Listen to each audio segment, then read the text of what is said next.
ஒருவர் மீது கொள்ளுகின்ற அளவற்ற மதிப்பாக இப்படி பல வகையில் இந்த உணர்ச்சி வெளிப்படுகிறது.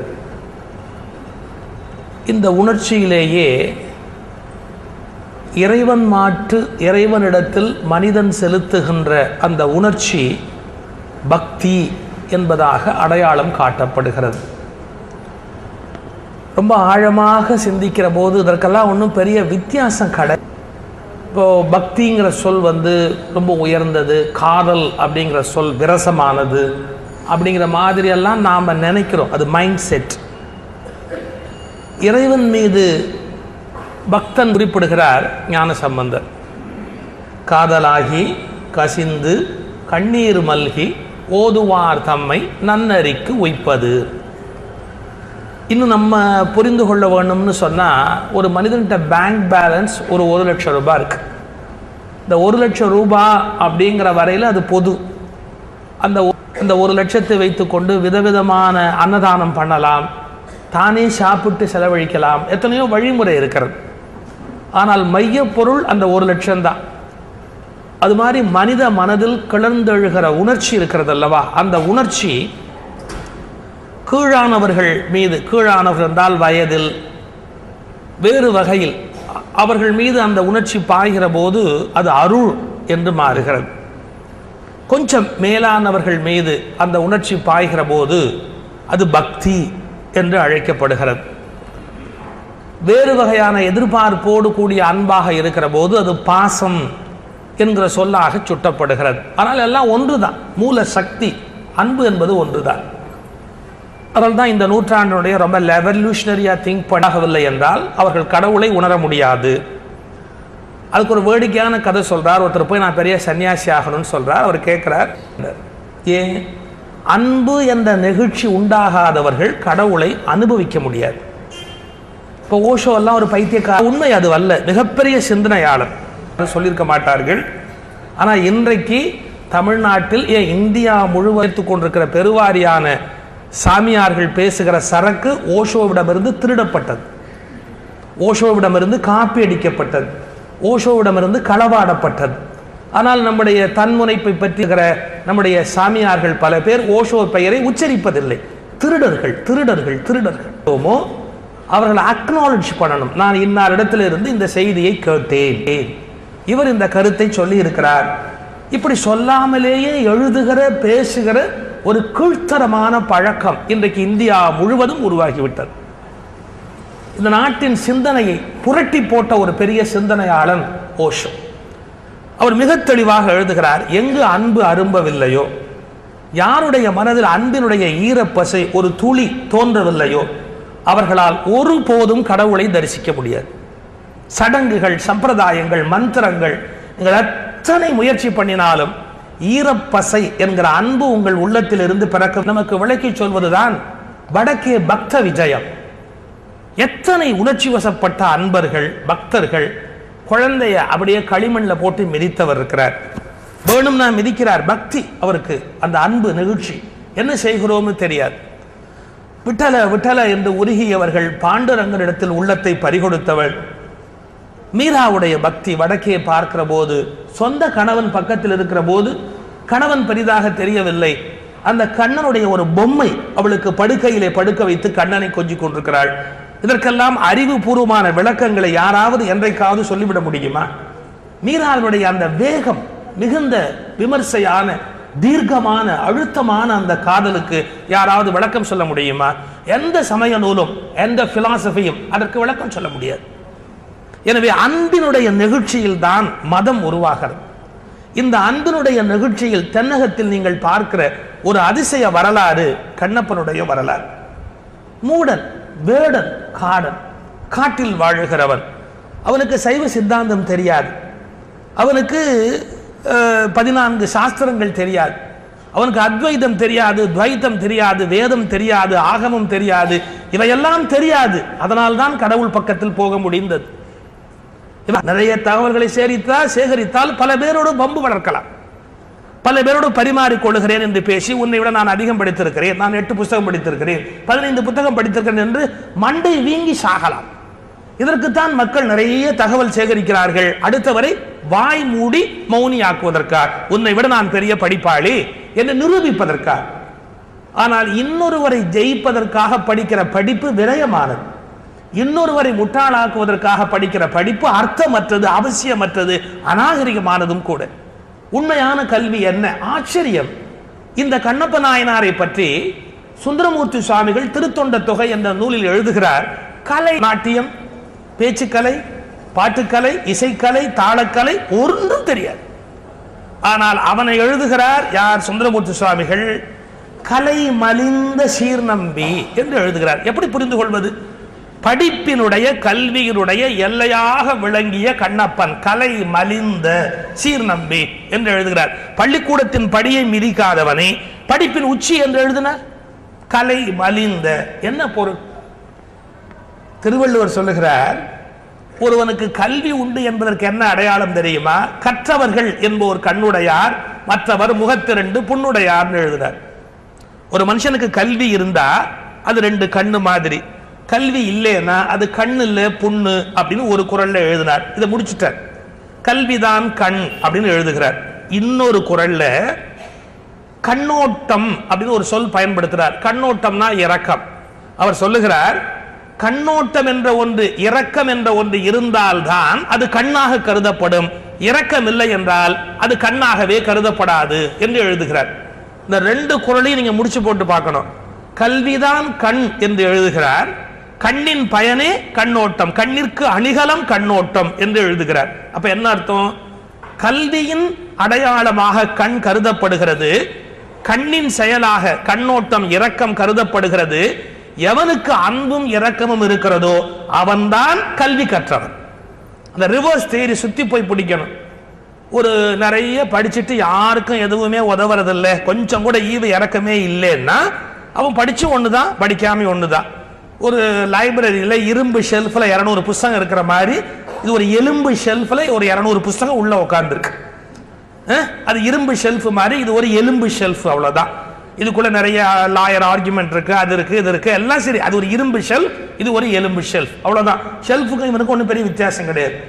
ஆனா இரக்கம், கண்ணோட்டம், மனிதாபிமானம், இன்னொரு உயிர் மீது தவிப்பு, ஐயோ அவங்க கஷ்டப்படுறாங்களே அப்படிங்கிற எண்ணம் இருக்கிற போது அந்த எலும்பு ஷெல்ஃபுக்கு உயிர் வருது. அப்பதான் அந்த கல்விக்கு பயன் வருது. எனவே கல்வி என்பது இறக்கப்படுதல் தான். இந்த அளவுகோல எடுத்துக்குங்க. கண்ணப்பன் இறக்கப்பட்டாப்புல வேற யாராவது உலகத்துல இறக்கப்பட்டாங்களா? சிவபெருமானுக்கே கண்ணை கொண்டு போய் அப்பறா. நீங்கள்லாம் ஒன்றும் கதை தெரியாதவங்க இல்லை, கதையை நான் ஆரம்பத்திலேருந்து ஆரம்பிச்சு கடைசி வரைக்கும் சொல்லிக்கிட்டு இருக்கிறதுக்கு. கண்ணப்பன் கண்ணை எடுத்து அப்பனா சிவபெருமானுக்குங்கிறது கதை. அவருக்கு ஒரு கேடு வந்து விட்டதோ அப்படின்னு பதறி போய் கண்ணை எடுத்து அப்புறானா இவனை விட இறக்கம் உள்ளவன் உலகத்துல உண்டா? அப்ப ஒரே ஒரு வரியை எடுத்துக்கிட்டு சிவஞான போதத்திலேருந்து விளக்கம் சொன்னார். அவர் சைவ சித்தாந்த சரபம் அப்படிங்கிறார். அவர் பேசும்போது என் பக்கத்தில் இருந்த 2 பேரும் செத்தே போயிட்டார். ஒளர்றான், என்ன பேசுறான், அவன் இஷ்டத்துக்கு பேசுறான், ஒளர்றான் அப்படிங்கிறார் பக்கத்தில் உட்காந்துருக்கவர். எனக்கு என்ன பண்றதுன்னே தெரியல. ஒரு 2 நிமிஷம், ஒரு 1 மணி நேரம் அவர் பேசி முடிச்சு உட்கார்ந்தார். அடுத்தாப்புல இன்னொருத்தர் போனார். அவர் என்ன ஆரம்பிச்சாரு, அவர் சொன்னதெல்லாம் தப்புன்னு ஆரம்பிச்சார். அவர் அதே சிவஞான போதம் எடுத்துக்கிட்டார், அதே வரியை எடுத்துக்கிட்டார், வேற அர்த்தம் சொல்ல ஆரம்பிச்சார். இவருடைய பாண்டித்யம், புலமை எல்லாத்தையும் காமிச்சு இவர் ஆரம்பிச்சார். நான் தான் ஒவ்வொருத்தரையும் சிக்கிக்கிறேன். இந்த பக்கம் ஒருத்தர் உட்காடுறாங்க, அந்த பக்கம் ஒருத்தர் உட்காடுறாங்க. இவர் சொல்றார், அது பார் அறிவா, அவன் மழை என்ன பேச்சு பேசுறான் பார், இப்படியா பேசுவாங்க அப்படின்னு இவர் திரும்ப இங்கேருந்து புலம்புறார். இது முடிஞ்சு 3வது இவர் போனார் பாருங்க. அவங்க 2 பேரும் சேர்ந்து இவரை திட்டிக்கிட்டு உட்காந்துருக்காங்க. இந்த மனுஷனுக்கு மண்டையில ஒண்ணுமே இல்லை, இவன் என்ன பேசுறான் அப்படி. எனக்கு ஒரே பயம். இவங்க 3 பேரும் சைவ சித்தாந்த சரபம், சிம்மம், சைவ சித்தாந்த என்னெல்லாமோ டைட்டில்லாம் இருக்கு. இவங்கெல்லாம் பேசி ஒத்த மடையன்னு சொல்லி சாதிச்சதுக்கு அப்புறம் நான் என்ன பேசுறது? நான் போன உடனே மொதல் வார்த்தை சொன்னேன், சிவஞான போதத்தில் இவங்க 3 பேரும் பெரிய கடல், பெரிய அறிவாளி, ரொம்ப சிவஞான போதத்தை கரைச்சி குடிச்சவங்க. இவங்களுக்கு மத்தியிலும் நான் பேசக்கூடாது. ஆனால் எனக்கு ஒரே ஒரு தைரியத்தில் தான் பேசுகிறேன். கண்ணப்ப நாயனார் மோட்சத்துக்கு போனார், அவருக்கு ஒரே தகுதி சிவஞான போதம் தெரியாதுங்கிறது தான். தெரிஞ்சிருந்தா ஒத்த மடையன்னு சொல்லிட்டு இங்கேயே சண்டை போட்டு உட்காந்துருப்பாங்களே ஒழிய, தெரியாதவங்கெல்லாம் பட்டு மோட்சத்துக்கு போடுவாங்க. நீங்க பாருங்க, படிச்சவன் பண்ற அழும்பு படிச்சவன் பண்ற அழும்பு அநியாயம் என்னன்றீங்க? நான் தெரிஞ்சு வச்சதுதான் கரெக்ட், உனக்கு தெரிஞ்சது தப்பு, நீ என்ன உளர்ற, நீ இப்படியே சண்டை போட்டு ஒரு சமய நூலுக்கு விளக்கம்னு எடுத்தா ஒரு விளக்கம் ஏதாவது இருக்கா? 100 விளக்கம் எழுதியிருக்கிறாங்க. நீங்க ரொம்ப நான் இப்படி பேசுறேன்னு தப்பா நினைக்க கூடாது. 100 விளக்கம் எழுதினா என்ன அர்த்தம்? அந்த மெய்ப்பொருளுக்கு விளக்கம் அர்த்தமா? 100 அகங்காரத்தின் வெளிப்பாடு. நான் எப்படி சொல்றேன் பார் அப்படின்னு இறைவன் மத்தியில் அகங்காரம் நீங்குவதற்கு பதிலாக படித்தவர்கள் அகங்கார வீக்கத்தோடு தங்கள் சாமர்த்தியத்தை காட்டிக்கொண்டு ஓயாமல் சண்டை போடுகிறார். மதம் அப்படிங்கிறது சண்டைக்குரிய களமாகவே இவர்களால் ஆக்கப்பட்டு விட்டது. எனவே இந்த கல்வி இல்லாதவர்கள் எவ்வளவோ மேலானவர்கள். இப்ப வாங்க, திருவாசகத்துல மாணிக்க வாசகர் சொன்னார் ஒரு வார்த்தை, எங்களுக்காக தான் சொன்னார். உற்றாரை யான் வேண்டேன், ஊர் வேண்டேன், பேர் வேண்டேன், கற்றாரை யான் வேண்டேன். இந்த படிச்ச பையன் எவனையும் பக்கத்துல விடாது அப்படின்னார். ஏன்? கடவுள்கிட்ட போக முடியாது. படிச்சவன் இங்கே உட்கார்ந்து நான் கோல்டு மெடல், நீ சில்வர் மெடல்னு இவன் சண்டை போட்டு உட்கார்ந்துருப்பானே ஒழிய செய்ய வேண்டிய சேர வேண்டிய இறைவன் திருவடியை பத்தி இவன் கவலைப்பட்டதே கிடையாது. கற்றாரை யான் வேண்டேன், கற்பானாவும் இனி அமையும். மேல யார் யார் படிக்க போறானோ அவன் உட்பட உள்ளே விடாது.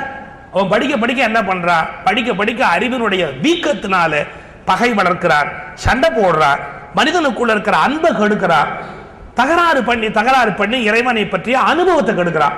எவ்வளவு கடுமையான ஒரு வார்த்தை! கற்றாரை யான் வேண்டேன், கற்பானாவும் இனி அமையும்.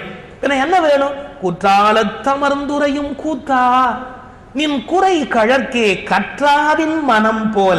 சார், ஒரு பசுவோட கண்ணுக்குட்டியோட மனசை கொடுங்கிறார். பசு கண்ணுக்குட்டி என்ன MA PhD படிச்சுதா?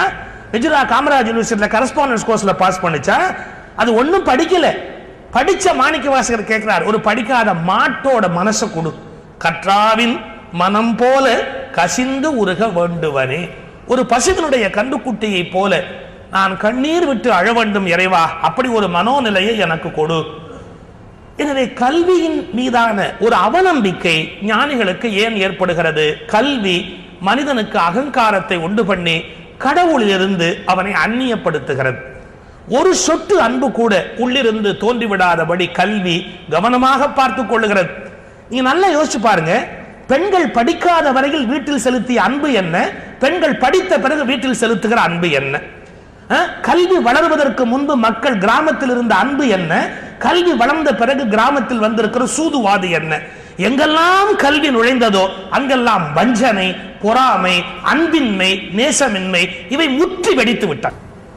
கல்வி என்ன பண்ணுது? மனிதனை முழுக்க அவனுக்கு உள்ள இருக்கிற அறிவை தூண்டிவிட்டு, சுயநலத்தை தூண்டிவிட்டு, மற்ற எல்லாரையும் விட நான் எப்படி வசதியா இருக்கலாம், மற்றவங்க எக்கேடு கெட்டா என்ன அப்படிங்கிற ஒரு எண்ணத்தை ஏற்படுத்தி விட்டது. நான் இப்படி சொல்றேன், தப்பா நினைக்காதீங்க. படிக்காத என் தாய் என் மீது காட்டிய அன்பை படித்திருக்கிற என் மகளிடமிருந்து நான் பெற முடிவதில்லை. படிக்காத என் தாய் காட்டிய அன்பை படித்திருக்கிற என் மகளிடமிருந்து நான் பெற முடிவதில்லை. ஏன்? படிப்பு சுயநலமாக ஆக்கிவிட்டது, கல்வி சுயநலமாக ஆக்கிவிட்டது, செல்ஃப் சென்டர்ட், எல்லாத்திலையும் தன்னை மையப்படுத்தியே சிந்தனை. கல்வி வளர வளர வளர மனிதனுக்கு சுயநலம் கொடிகட்டி பறக்கிறது. இப்ப நீங்க கண்ணப்பனை பார்க்கணும். இந்த முன்னுரையோட கண்ணப்பனுக்கு போகணும். அவன் படிக்காதவன், காடன், வேடன், மூடன், ஆனா அன்பினுடைய உச்ச நிலையை அடைந்தவன். இதானுடைய முன்னுரை கண்ணப்ப நாயனாரை பற்றி. இந்த கண்ணப்பனுடைய நாட்டை சொல்றார், பொத்தப்பி நாடு அப்படிங்கிறார் சேக்கிழார். நாவலர் புகழ்ந்து போற்ற நல்வளம் பெருகி நின்ற பூவலர் வாவி சோலை சூழ்ந்த பொத்தப்பி நாடு.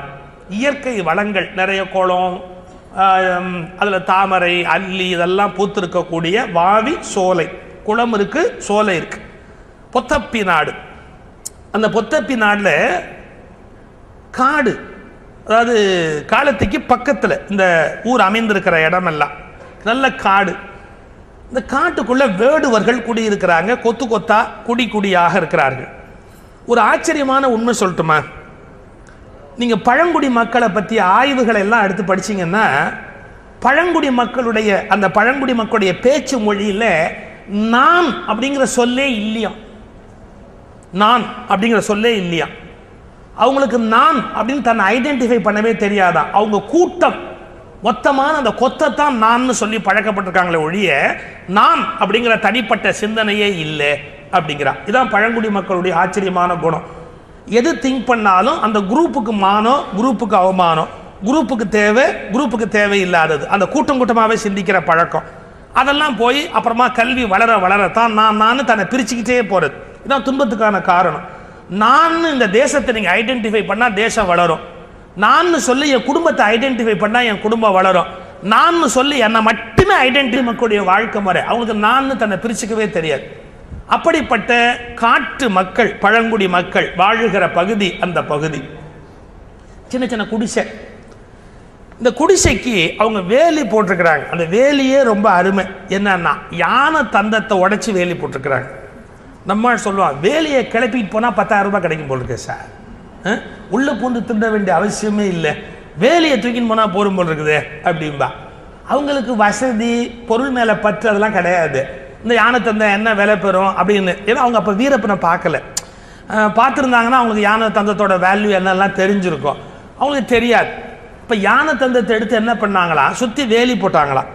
எப்படி வேலி போட்டாங்களா, மற்றவன் கழிச்சு கோட்டு வன் தொடர் வேலி கோலி. இப்போ வேலிக்கு நாமெல்லாம் என்ன வேலி போடுவோம், இப்போல்லாம் பரவாயில்ல. முன்னெல்லாம் அந்த தாம்பரத்துக்கு அந்தாண்ட இடம் வாங்கி வீடு கட்டுறவங்க ஒரு பெரிய கஷ்டப்பட்டு கட்டுவாங்க. ஏன்னா வசதி இருக்குது. சிட்டிக்குள்ளே எல்லாம் கொஞ்சம் வசதியானவங்க இருப்பாங்க. இந்த middle class, lower middle class இவங்கெல்லாம் கஷ்டப்பட்டு ஒரு வீடு கட்டணும் அப்படிங்கிறதுக்காகவே அவுட்ஸ்கர்ட்ஸில் போய் இடம் வாங்கி கட்டுவாங்க. அப்போ வீடு கட்டியிருப்பாங்களே ஒழிய காம்பவுண்டு கட்ட முடியாது. ஏன் காம்பவுண்டு கட்டுறதுல இன்ட்ரெஸ்ட் இல்லையான்னா, கடனுக்கே காம்பவுண்டு இன்ட்ரெஸ்ட் கட்டும்போது, வாங்கின கடனுக்கு காம்பவுண்டு இன்ட்ரெஸ்ட் கட்டும்போது காம்பவுண்டு கட்டுறதுல எங்கேயாவது இன்ட்ரெஸ்ட் இருக்குமா, இருக்காது. அதனால் ரொம்ப வருத்தமாக இருப்பாங்க.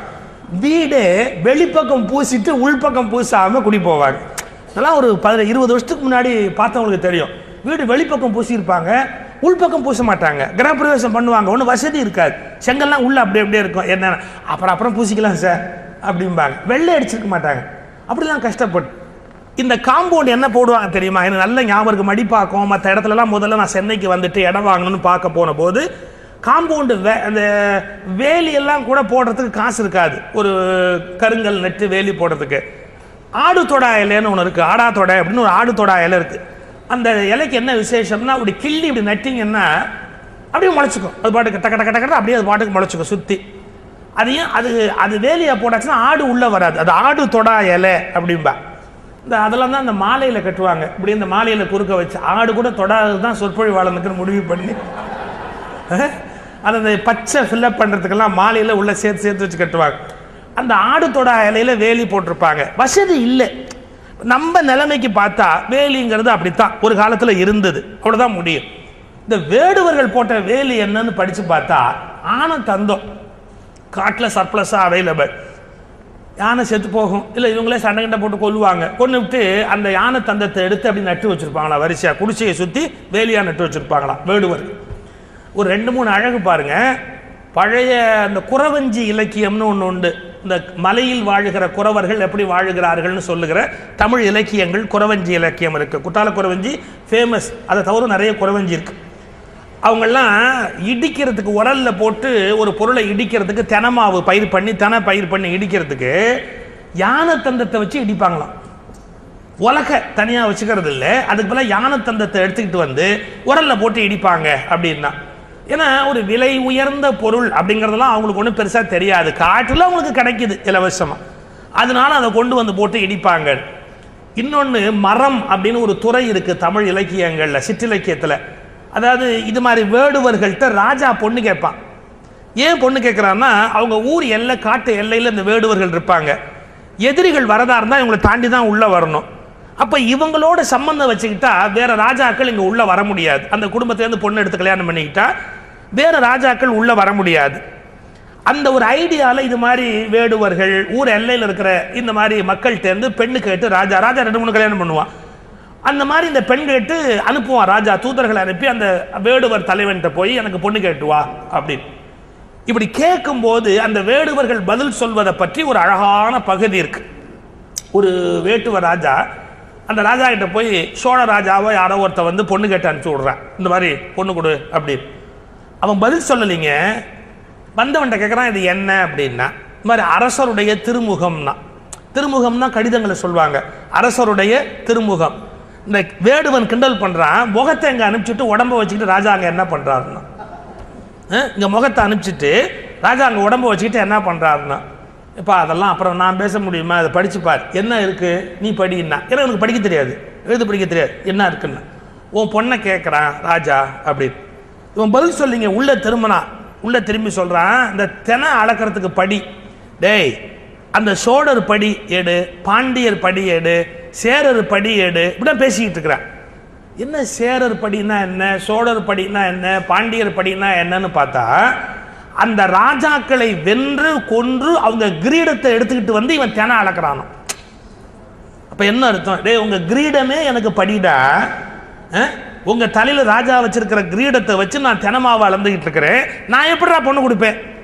அப்புறம் எப்படி பதில் சொல்றான் பாருங்க, சேரர் படி, சோழர் படி, பாண்டியர் படி அப்படின்னு அரசர்கள் கிரீடங்களை படியாக அளக்கிறவர்கள் நாங்க எப்படி அவனுக்கு பொண்ணு கொடுப்போம், போட மற்ற வேலையை போய் பார். இதெல்லாம் வந்து இலக்கியங்கள் இருக்கிற அருமையான செய்தி. அவங்களுடைய வீரம், அவங்களுடைய வளம், அவங்களுடைய ஆண்மை எல்லாத்தையும் இந்த வேடுவர் குலத்துக்கு இருக்கிற சிறப்பை பல இலக்கியங்கள் பேசி இருக்கிறது.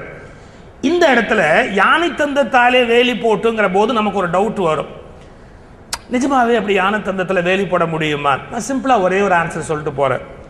வாழ்க்கையில் தரித்திரம் தவிர்க்க முடியாதது, கற்பனையில் தரித்திரம் இருக்கக்கூடாது. அதுக்கு கிடைக்க ஒரே ஆன்சர். வாழ்க்கையில் தரித்திரம் தவிர்க்க முடியாதது, கற்பனையில் தரித்திரம் இருக்கக்கூடாது.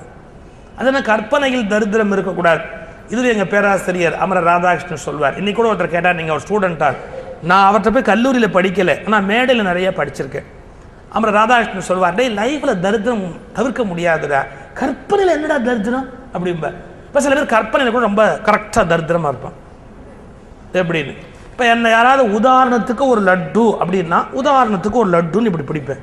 ஏன், எனக்கு ஒன்றும் செலவே இல்லை. நான் இவ்வளோ பெரிய லட்டு இப்படி 2 கையை காமிச்சா நான் இதை விட பெருசாக பிடிப்பேன், லட்டு உதிர்ந்துடுமோன்ற பயத்தில் ஏதோ இந்த அளவு நான் நிறுத்தினுட்டேன்.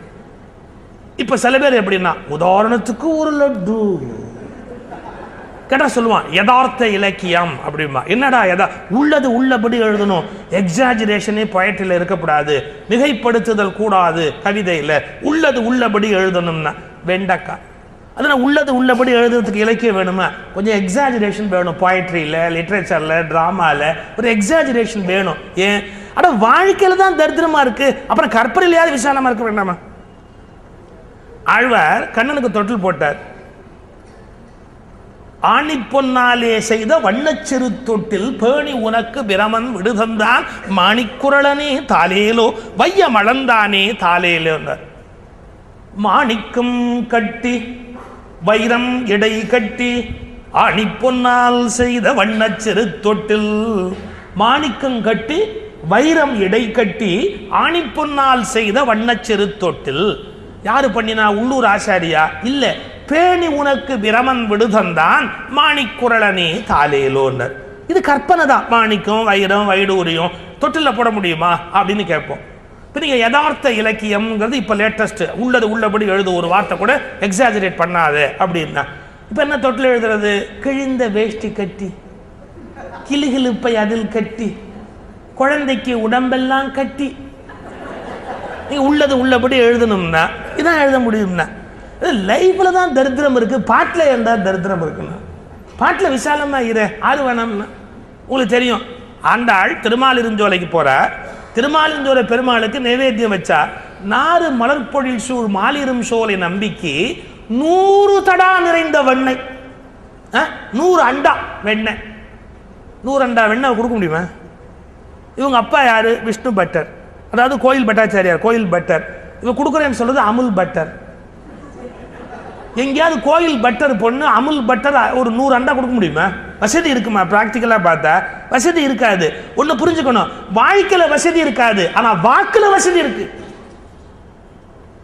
ஏன் நினைக்கிறது பெருசா, ஜெய்ஜாண்டிக் இமேஜினேஷன், எல்லாம் பெருசா கற்பனை பண்ணு. ஏன் இத்தனோடு தரித்திரம் முடிச்ச மாதிரி யோசிக்கிறேன்?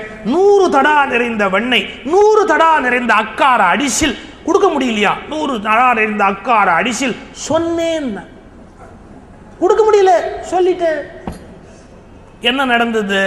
பின்னால உடையவர் ராமானுஜர் வந்தார், இந்த திருமாலிருஞ்சோலை பாசுரத்தை சேவித்தார்கள். இந்த பாட்டை கேட்டு அழுதுட்டார். ஆஹா, ஆண்டாள் ஆசைப்பட்டா 100 அண்டா வெண்ணெய் 100 அண்டா அக்கார் அடிசல் கொடுக்க முடியல அவளால. என் கோயில் பட்டாச்சாரியார் பொண்ணு. இவர் யாரு? ஸ்ரீ வைஷ்ணவ மடாதிபதி. 100 அண்டா வெண்ணெய் போட்டார், 100 அண்டா அக்கார் அடிசல் போட்டார், பெருமாளுக்கு நைவேத்தியம் பண்ணார். எல்லா ஏழைக்கு அள்ளி உட்றா அப்படின்னார். எல்லாம் 100 அண்டா வெண்ணையும் 100 அண்டா அக்கார் அடிசலும் போட்டு ஏழைகளுக்கு தானம் பண்ணினார். என்ன புரிஞ்சுது?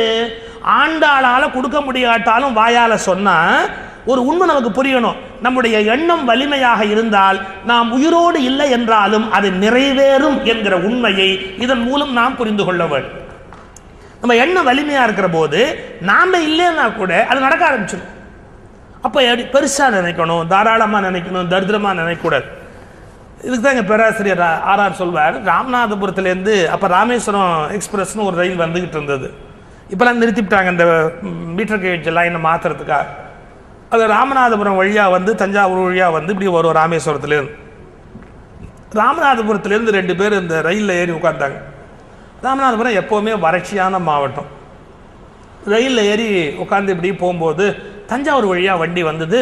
பச்சை பசேல்னு தஞ்சாவூர், இந்த கரை இந்த கரை அந்த கரையும் பார்த்தா ஒரே பயிர். அப்படி தஞ்சாவூர் முழுக்க நெல் பச்சை பசேல்னு இருக்கு. இந்த ராமநாதபுரத்துக்காரன் அவனுக்கு என்ன விளையும்? அவன் ஊரில் வெயில் தான் விளையும். இந்த இப்படி நெல்லை பார்த்தான் பாருங்க.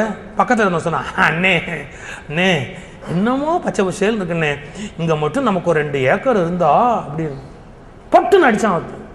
என்ன நினைக்கிற 20 ஏக்கர்னு நினைட என்ன 2 ஏக்கர்னு நினைக்கிறேன்னா இதான் நினைக்கிற போது 20 ஏக்கர் 200 ஏக்கர் நினை, அதுனா 2 ஏக்கர் 2.5 ஏக்கர் அப்படின்னு எல்லாம் அதுக்குள்ளேயே நினச்சிக்கிட்டேன். அப்படி சில வாத்தியாரே கணக்கு கொடுக்கும்போது 100 ரூபாய்க்கு வாங்கி 60 ரூபாய்க்கு விற்றால் நஷ்டம் எவ்வளவுன்னா கொடுப்பார். கணக்குனா லாபம் கொடுக்கப்படாதா? நஷ்டத்தை பற்றியே தான் கணக்கு கொடுத்துக்கிட்டே உட்காந்துருப்பார்.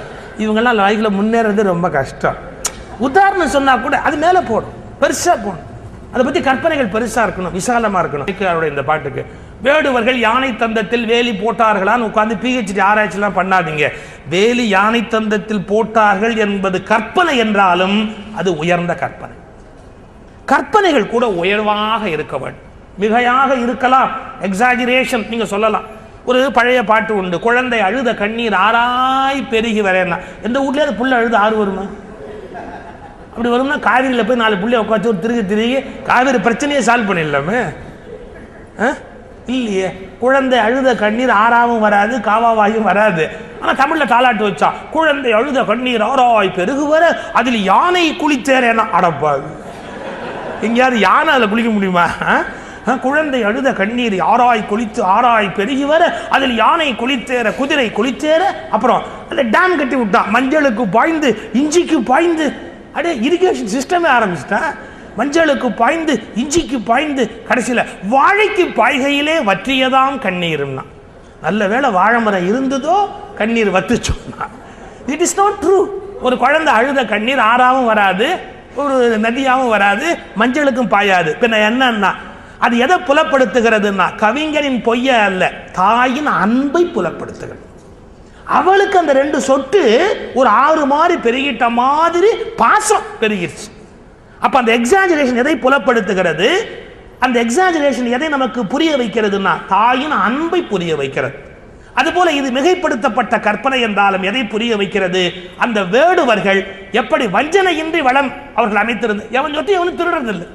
2 ஆனத்தந்ததை எடுத்துட்டு போனா 10,000 ரூபாய்க்கு வித்துலான்னு தோணலையே. அதை வாசல்ல வேலையா போட்டு உட்காந்து வச்சிருக்கிறான். அவர்களுடைய எளிமை, நேர்மை, அவர்களுடைய வாழ்க்கை முறை இதன் மூலம் புலனாகிறது. இப்படி வேடுவர்கள் வாழ்ந்து கொண்டிருக்கிறார்கள். அங்க என்ன சவுண்டு கேட்கும்? சில்லரி துடி, கொம்பு. கொம்புங்கிறது ஊதுறது, விலங்குகளை விரட்டுறதுக்காக ஊதுற அந்த கொம்பு.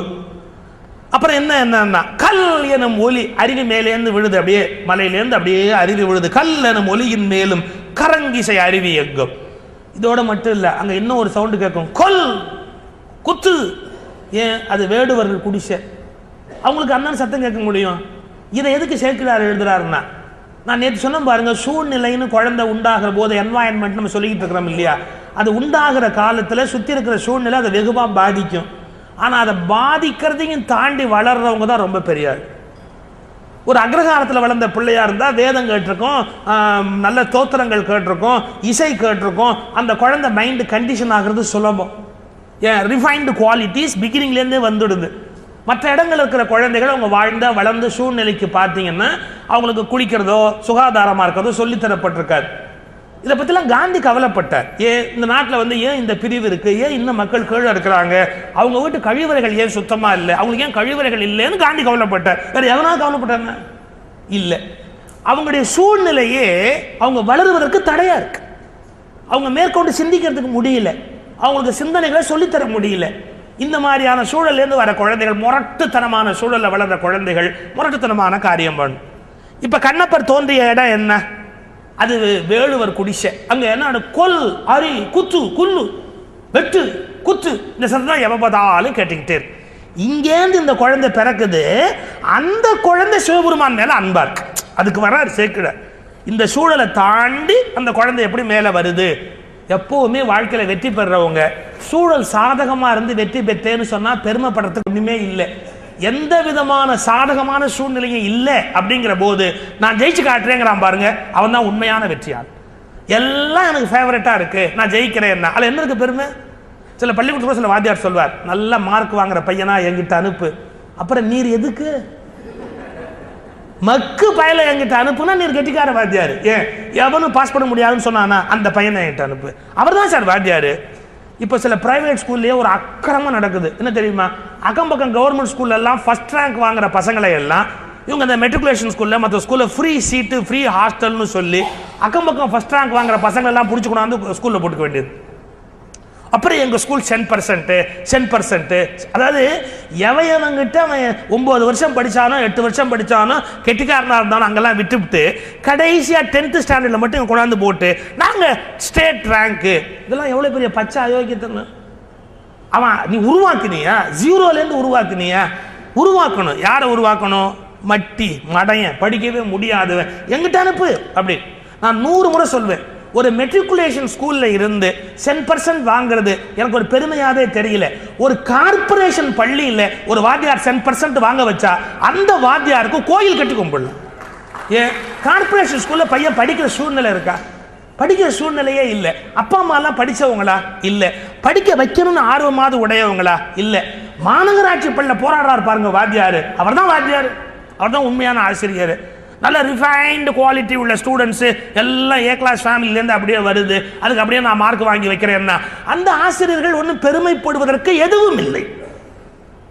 இப்போ எந்த இடத்துலேருந்து அந்த குழந்தை வருது அப்படிங்கிறத பார்க்கணும். வேடுவர் குடிசை கொல் எரி குத்து என்ற ஆர்த்து குழுமிய ஓசை. எப்போ பாரு கொல்லு வெட்டு இதே சவுண்டு தான். கொல்லு வெட்டுன்னு கேட்குற இடத்துல இன்னொருவர் துக்கத்துக்கு அன்பு காட்டுகிற ஒரு உயிர் வளர முடியாது. ஆனா வளர்ந்திருக்குது. இந்த உயிர் இன்னொரு உயிருக்கு துக்கப்படுகிற உயிராக வளர்ந்திருக்கிறது. அதான் ஆச்சரியம். அவங்களுக்கு பயம் கிடையாது. எப்படி சார் வேடுவருக்கு பயம் இருக்க முடியும்? அச்சமும் அருளும் என்றும் அடைவீலா. அவங்களுக்கு பயமும் கிடையாது, கருணையும் கிடையாது. அவங்க யாரையும் பார்த்து பயப்படுறதில்ல வேடுவர்கள். அதே மாதிரி இறக்கம் கிடையாது.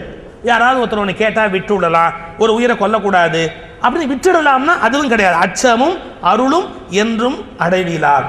உடை வன் தோலார். ட்ரெஸ்ஸே என்ன, வேற சில விலங்கை கொண்டு அதுலேருந்து தோலை எடுத்து இடுப்பில் கட்டிக்கிட்டு வேடுவர்கள் சுற்றி கொண்டிருக்கிறார்கள். பொச்சையின் நரமும் ஊனின் புழுக்களும் உணவு கொள்ளும். மாம்சத்தை புழுங்க வச்சு திம்பாங்க, கள்ளு குடிப்பாங்க. நரவு இதுலேருந்து பாலையை வெட்டி அதுலேருந்து கள்ளு குடிக்கிற பழக்கம் உண்டு. அப்புறம் நச்சடர் பகழி வேடர். இந்த அம்புலேயே ஒரு விஷம் தடவி வச்சிருப்பாங்க. தொலைவிலேருந்து அடிச்சா எவ்வளவு பெரிய விலங்கி வீழ்த்துறதுக்காக நச்சு விஷமுடைய பகழி அம்பு. நச்சடர் பகழி வேடற்கு அதிபதி நாகன் என்பார். இவங்களுக்கெல்லாம் தலைவனாக இருக்கிறவர் நாகன்.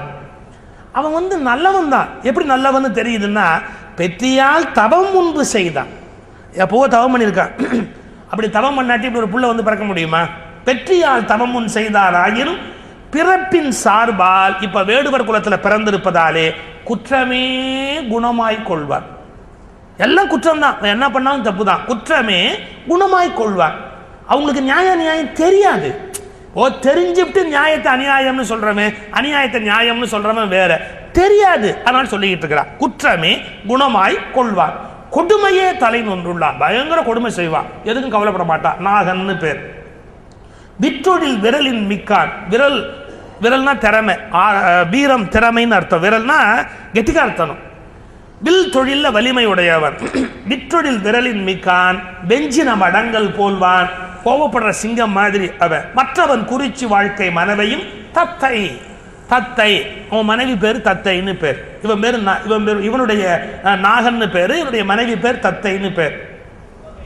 இந்த தத்தை என்ன தாலி போட்டிருக்கா? புலிப்பல்ல தாலி போட்டிருக்கா.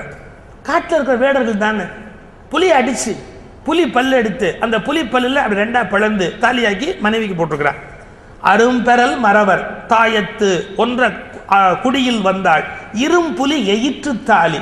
புலியினுடைய பல்லுல தாலி அதை கோத்து கழுத்துல போட்டுக்கிட்டு இருக்கிறார். காட்டு வாழ்க்கை. எல்லா சிறப்பும் இருக்கு இவங்களுக்கு. ஒன்னே ஒண்ணு இல்லை. என்ன? நீண்ட நாளா குழந்தை இல்லை. வேடுவர் குல தலைவன் குழந்தை இல்லை. குழந்தை இல்லைன்னா இறைவனை வேண்டிக்கணும். வேடுவர்களுடைய பெருந்தலைவன் முருகக் கடவுள். அவங்கிட்ட வேண்டிக்கிறாங்க. எப்படி வேண்டிக்கிறாங்க? அவங்களுக்கு என்ன முறை தெரியுமோ அந்த முறைப்படி வேண்டிக்கிறாங்க. பொறுவரின் சிறப்பின் மிக்கார் இவர்க்கு இனி புதல்வர் பேரே அரியது என்று எவரும் சொல்ல. ஏன்? அவ்வளவு வயசாகி போச்சு, இனிமே சான்ஸ் இல்லை சார், இவங்களுக்கு குழந்தைக்கு வாய்ப்பு இல்லைன்னு ஊர் சொல்லுது. அந்த மாதிரி ஒரு ஸ்டேஜ்.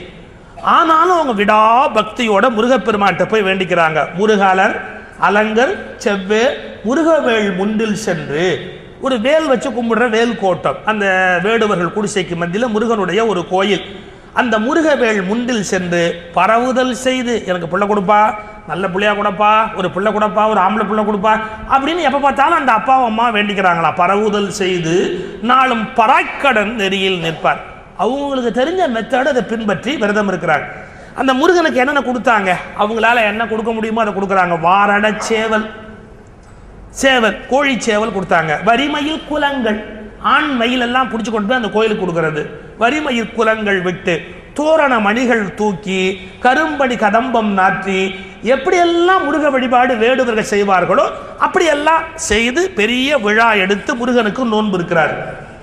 அது பலிச்சிருச்சு. நான் கூட அன்றைக்கே சொன்னேன், பல காலம் குழந்தை இல்லைன்னு சொன்னவங்க கந்த சஷ்டிக்கு போய் 6 வருஷம் 8 வருஷம் விரதம் இருந்து அதன் பிறகு பிள்ளை பேர் பெற்றவங்க எவ்வளோ பேர் இருக்கிறாங்க.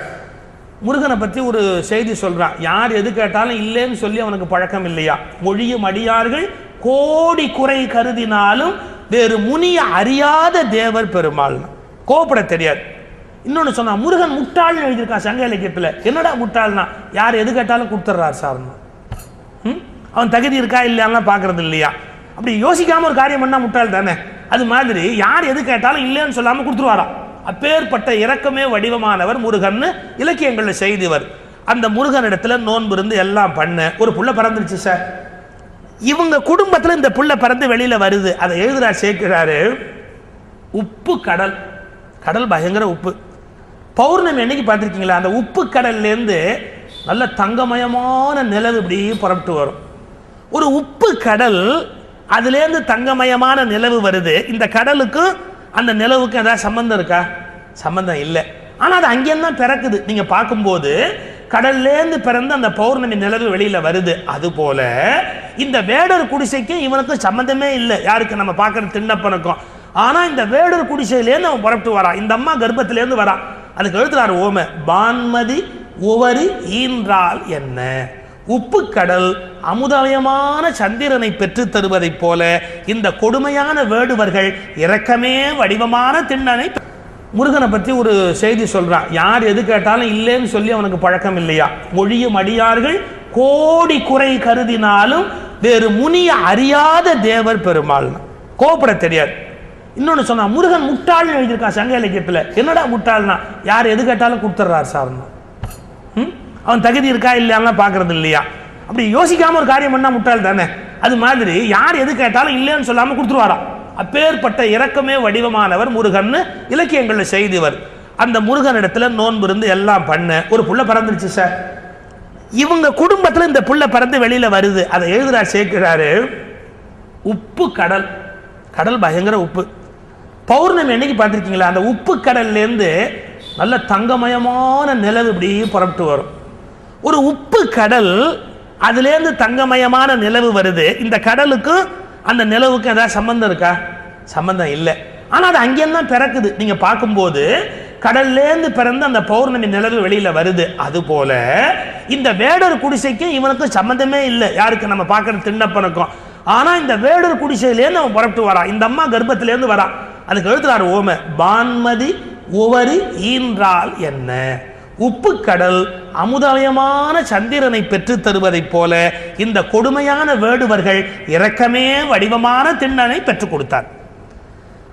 சரி, இப்போ இந்த குழந்தை வளரணும், இந்த குழந்தைக்கு பெயர் வைக்கணும். இப்போ நாமெல்லாம் பெயர் வைக்கிறதா இருந்தால் நான் அன்றைக்கே சொன்னேன், ஒரு 100 விஷயத்தை யோசிப்போம். இப்படி பேர் வைக்கிறதா, அப்படி பேர் வைக்கிறதா அப்படின்னு.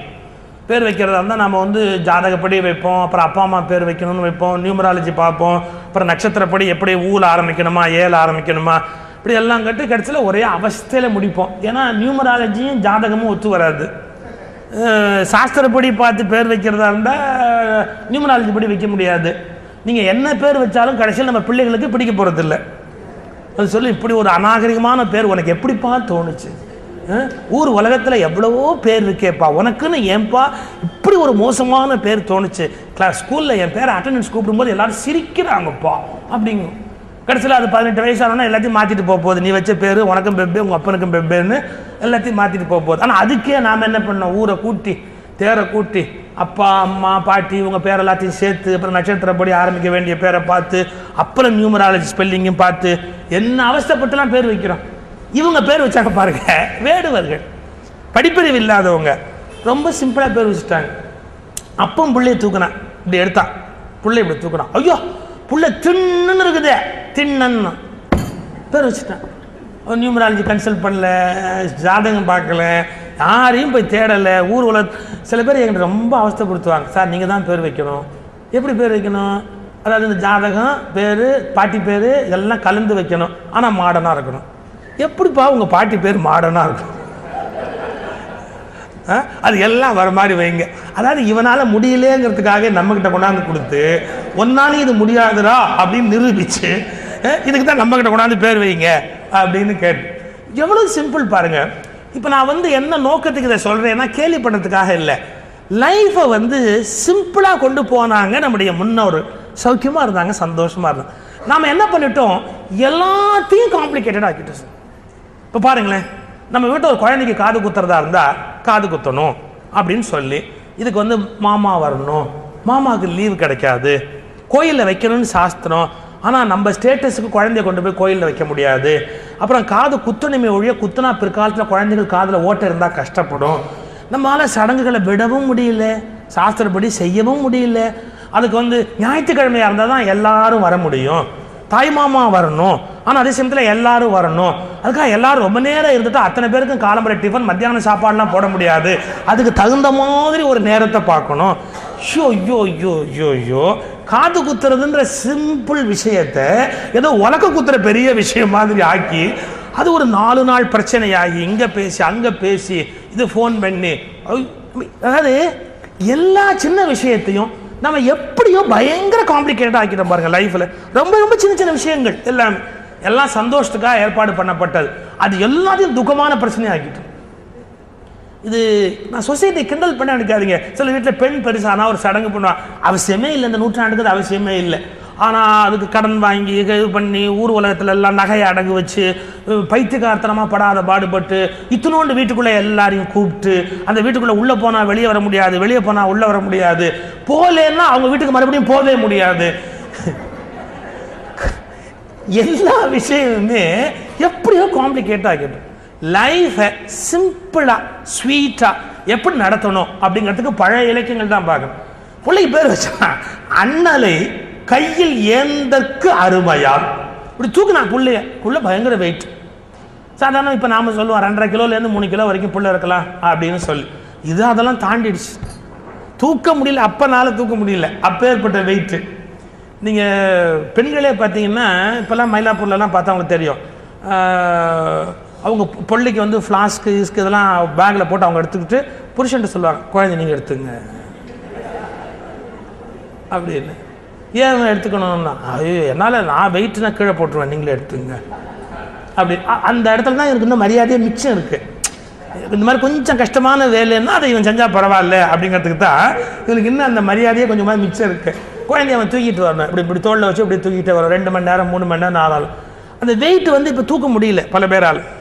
இந்த குழந்தை வந்து அவ்வளவு கடுமையான வெயிட், அப்பாவே தூக்க முடியல. அதுக்கு வர இப்படி எடுத்தா அண்ணலை கையில் ஏந்தற்கு அருமையால் உரிமை பேரும் திண்ணன் என்று இயம்பும். திண்ணன் இருக்கிறான், திண்ணன்னு பேர் வை அப்படின்ட்டான்.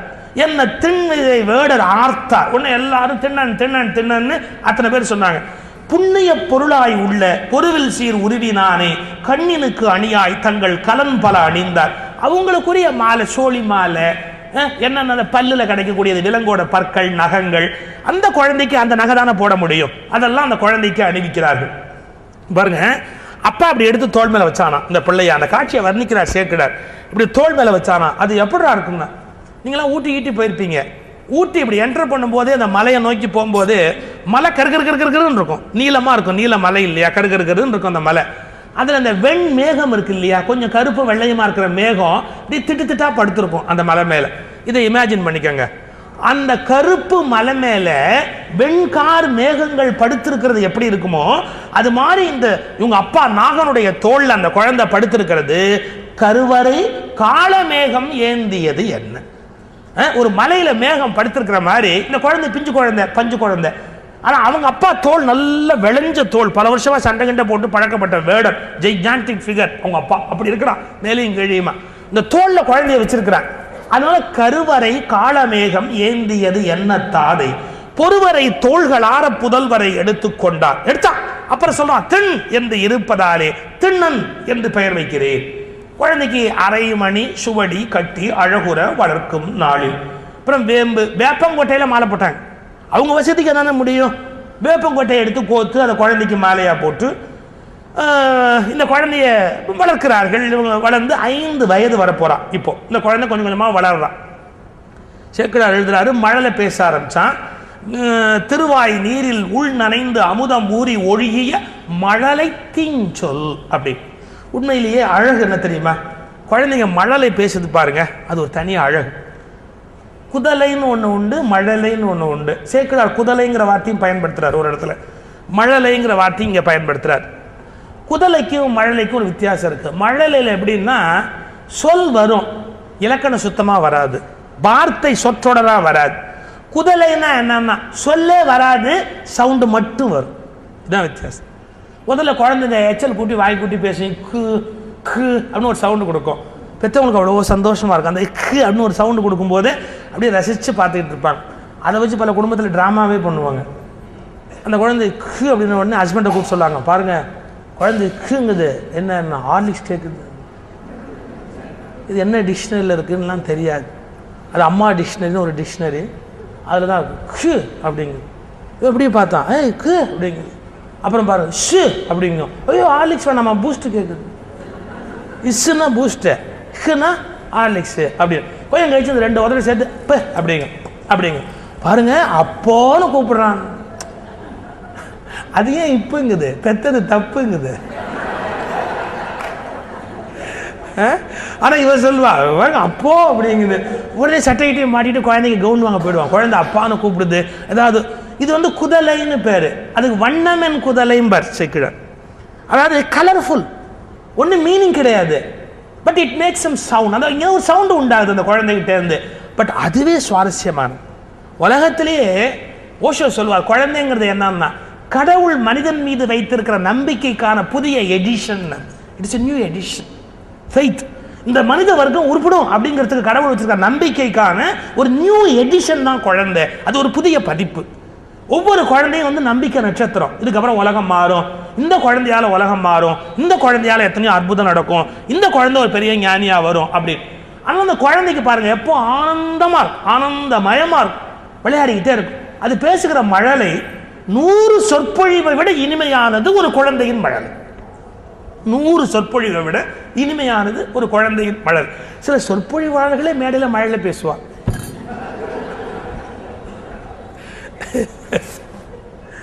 அது சகிச்சுக்க முடியாது. குழந்தை மழையில பேசுனா சகிச்சுக்கலாம். மழையில எப்படின்னா சொல் உண்டா இருக்கும், ஆனால் தப்பு தப்பா பேசும், இஷ்டத்துக்கு பேசும். குழந்தை எங்கேயாவது வரும், நான் நாளைக்கு பள்ளிக்கூடம் போனேனே அப்படிங்க. நாளைக்குங்கிறது ஃபியூச்சர், எதிர்காலம். போனேனேங்கிறது இறந்த காலம், வரப்படாது. அப்படி நான் நேற்று பள்ளிக்கூடம் போனேன்னு சொல்லலாம். நாளை பள்ளிக்கூடம் போவேன்னு சொல்லலாம். இதான் இலக்கண அமைதி. இப்போ குழந்தை சொல்லணும், நான் நாளைக்கு பள்ளிக்கூடம் போனேனே அப்படிங்கும்.